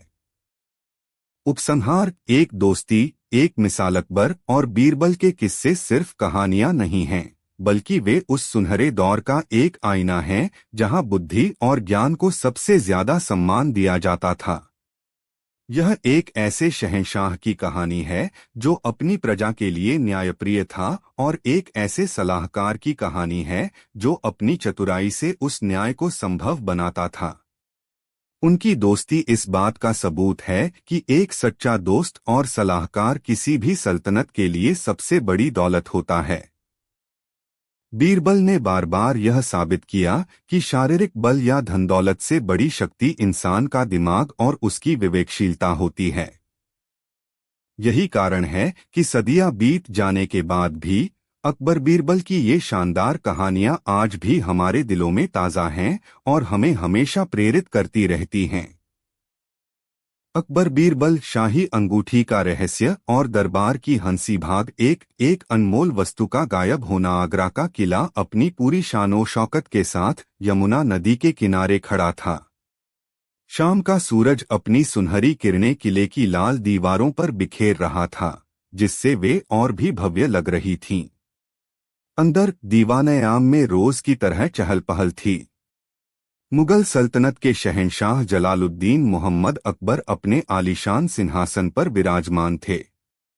उनके चेहरे पर एक गहरी चिंता की लकीरें थीं, जो उनके नवरत्नों से छिपी नहीं रह सकीं। आज दरबार में हमेशा की तरह हंसी ठाके और शेरो शायरी का माहौल नहीं था, बल्कि एक अजीब सी खामोशी पसरी हुई थी। शहंशाह अकबर अपनी उंगलियों को बेचैनी से घुमा रहे थे। उनकी आंखें बार बार अपने दाहिने हाथ की तर्जनी उंगली पर जा रही थीं, जो आज सूनी थी। उस उंगली में हमेशा एक खास अंगूठी हुआ करती थी, एक बेशकीमती हीरे की अंगूठी जिस पर मुगल सल्तनत की मुहर खुदी हुई थी। यह अंगूठी सिर्फ एक गहना नहीं थी, बल्कि उनके पिता शहंशाह हुमायूं की आखिरी निशानी थी। 1, 2, 3 अकबर का मानना था कि वह अंगूठी उनके लिए भाग्यशाली है और सल्तनत की सुरक्षा का प्रतीक है। आज सुबह जब वे हम्माम से लौटे तो उन्होंने अपनी अंगूठी को विशेष संदूकची में नहीं पाया। 4-5 उन्होंने पूरे शयनकक्ष की तलाशी ली, हर कोना छान मारा, लेकिन अंगूठी का कहीं पता नहीं चला। यह खबर पूरे महल में आग की तरह फैल गई और अब दरबार में भी इसका असर साफ दिख रहा था। क्या किसी को हमारी अंगूठी के बारे में कोई जानकारी है? अकबर ने अपनी भारी आवाज में पूछा। उनकी आवाज में गुस्सा और निराशा दोनों थे। दरबार में सन्नाटा छा गया। सभी दरबारी एक दूसरे का मुंह ताकने लगे। किसी की हिम्मत नहीं हो रही थी कि वह कुछ कह सके। अकबर के सबसे भरोसेमंद मंत्री और नवरत्नों में से एक राजा टोडरमल ने हिम्मत करके कहा, आलमपनाह, हमने महल के हर कोने की तलाशी ली है और सभी सेवकों से पूछताछ भी की है, लेकिन कोई सुराग नहीं मिला। एक और दरबारी, जो बीरबल से थोड़ी ईर्ष्या रखता था, बोला, जहांपनाह, यह किसी बाहरी व्यक्ति का काम नहीं हो सकता। निश्चित रूप से चोर महल के अंदर ही मौजूद है और कोई ऐसा है जिस पर कोई शक भी नहीं कर सकता। 5 इस बात ने माहौल को और भी गंभीर बना दिया। अकबर का गुस्सा 7वें आसमान पर पहुंच गया। इसका मतलब है कि हमारे ही किसी दरबारी ने यह गुस्ताखी की है। जिसने भी यह किया है वह अंजाम भुगतने के लिए तैयार रहे। तभी दरबार के दरवाजे पर एक शांत और आत्मविश्वासी व्यक्ति ने प्रवेश किया। यह बीरबल थे। उनके चेहरे पर हमेशा की तरह एक हल्की सी मुस्कान थी जिसने उन्हें बाकी सबसे अलग बना दिया। बीरबल ने अदब से झुककर शहंशाह को सलाम किया। अकबर ने उन्हें देखते ही कहा, बीरबल तुम आ गए। हम एक बहुत बड़ी उलझन में हैं। हमारी शाही अंगूठी चोरी हो गई है और हमें शक है कि चोर इसी दरबार में मौजूद है। बीरबल ने चारों ओर एक नजर डाली और फिर शांत भाव से कहा, आलमपनाह आप चिंता न करें, आपकी अंगूठी मिल जाएगी। चोर चाहे कितना भी शातिर क्यों न हो, वह अपने पीछे कोई न कोई निशान जरूर छोड़ जाता है। 1-2 भाग 2 बीरबल की अनोखी जांच। बीरबल की बातों से अकबर को थोड़ी राहत मिली। उन्होंने कहा, बीरबल हमें तुम पर पूरा भरोसा है। जल्द से जल्द उस चोर को हमारे सामने पेश करो। बीरबल ने मुस्कुराते हुए कहा, हुजूर चोर को पकड़ने के लिए हमें चोर की तरह ही सोचना होगा। सबसे पहले मैं उन सभी दरबारियों से मिलना चाहूंगा जो आज सुबह आपके शयनकक्ष के पास मौजूद थे। अकबर के आदेश पर उन 10 दरबारियों को बुलाया गया जिन पर शक की सुई घूम रही थी। वे सभी बीरबल के सामने आकर खड़े हो गए। उनके चेहरों पर घबराहट साफ देखी जा सकती थी। बीरबल ने एक एक कर सबसे बात की, लेकिन उनकी बातें चोरी के बारे में नहीं थीं। उन्होंने किसी से मौसम का हाल पूछा तो किसी से उनके परिवार के बारे में, किसी से उन्होंने बाजार के भाव पूछे तो किसी से घोड़ों की नस्ल पर चर्चा की। यह देखकर दूसरे दरबारी हैरान थे। उन्हें लगा कि बीरबल मुख्य मुद्दे से भटक रहे हैं। एक दरबारी ने अकबर के कान में फुसफुसाया, जहांपनाह लगता है बीरबल इस मामले को गंभीरता से नहीं ले रहे हैं। अकबर भी थोड़े अधीर हो रहे थे, लेकिन उन्हें बीरबल की काबिलियत पर यकीन था। उन्होंने चुप रहना ही बेहतर समझा। सभी दरबारियों से बात करने के बाद बीरबल ने अकबर से कहा, आलमपनाह मुझे थोड़ा समय चाहिए। कल सुबह मैं चोर को आपके सामने पेश कर दूंगा। यह कहकर बीरबल दरबार से चले गए। उनके जाने के बाद दरबार में फिर से कानाफूसी शुरू हो गई। किसी को समझ नहीं आ रहा था कि बीरबल आखिर करने क्या वाले हैं। उस रात बीरबल ने अपने एक भरोसेमंद सेवक को बुलाया और उसे एक गुप्त काम सौंपा। उन्होंने उसे बाजार से एक ही आकार की 10 लकड़ी की छड़ें लाने को कहा। 6-7 सेवक तुरंत बीरबल के आदेश का पालन करने चला गया। भाग 3 जादुई छड़ी का कमाल। अगली सुबह दरबार फिर से लगा। माहौल में एक अजीब सी बेचैनी और उत्सुकता थी। शहंशाह अकबर सिंहासन पर बैठे थे और उनकी आंखें दरवाजे पर टिकी थीं। सभी दरबारी यह देखने के लिए बेताब थे कि बीरबल चोर को कैसे पकड़ते हैं। तभी बीरबल ने दरबार में प्रवेश किया। उनके हाथ में एक मखमली कपड़े से ढका हुआ एक बंडल था। उन्होंने अकबर को सलाम किया और उन 10 संदिग्ध दरबारियों को फिर से सामने बुलाने का अनुरोध किया। जब वे 10 दरबारी सामने आ गए तो बीरबल ने उस बंडल से मखमली कपड़ा हटाया। उसके नीचे एक ही आकार की 10 लकड़ी की छड़ें थीं। बीरबल ने अपनी गंभीर आवाज में कहा, ये कोई मामूली छड़ें नहीं हैं। ये जादुई छड़ें हैं जिन्हें मैंने एक महान संत से प्राप्त किया है। मैं आप सभी को एक एक छड़ी दूंगा। आप इसे आज रात अपने पास रखेंगे। जिसने भी शहंशाह की अंगूठी चुराई है उसकी छड़ी रात भर में 2 इंच लंबी हो जाएगी। 6 7 8 यह सुनकर सभी दरबारी हैरान रह गए। कुछ के चेहरे पर अविश्वास था तो कुछ के चेहरे पर डर। बीरबल ने एक एक कर सभी को एक एक छड़ी पकड़ा दी और कहा, कल सुबह आप सभी अपनी छड़ी के साथ दरबार में हाजिर होंगे। दूध का दूध और पानी का पानी हो जाएगा। 8 दरबारी अपनी अपनी छड़े लेकर चले गए। जिस दरबारी ने सच में अंगूठी चुराई थी, उसका दिल जोर जोर से धड़क रहा था। उसे बीरबल की बात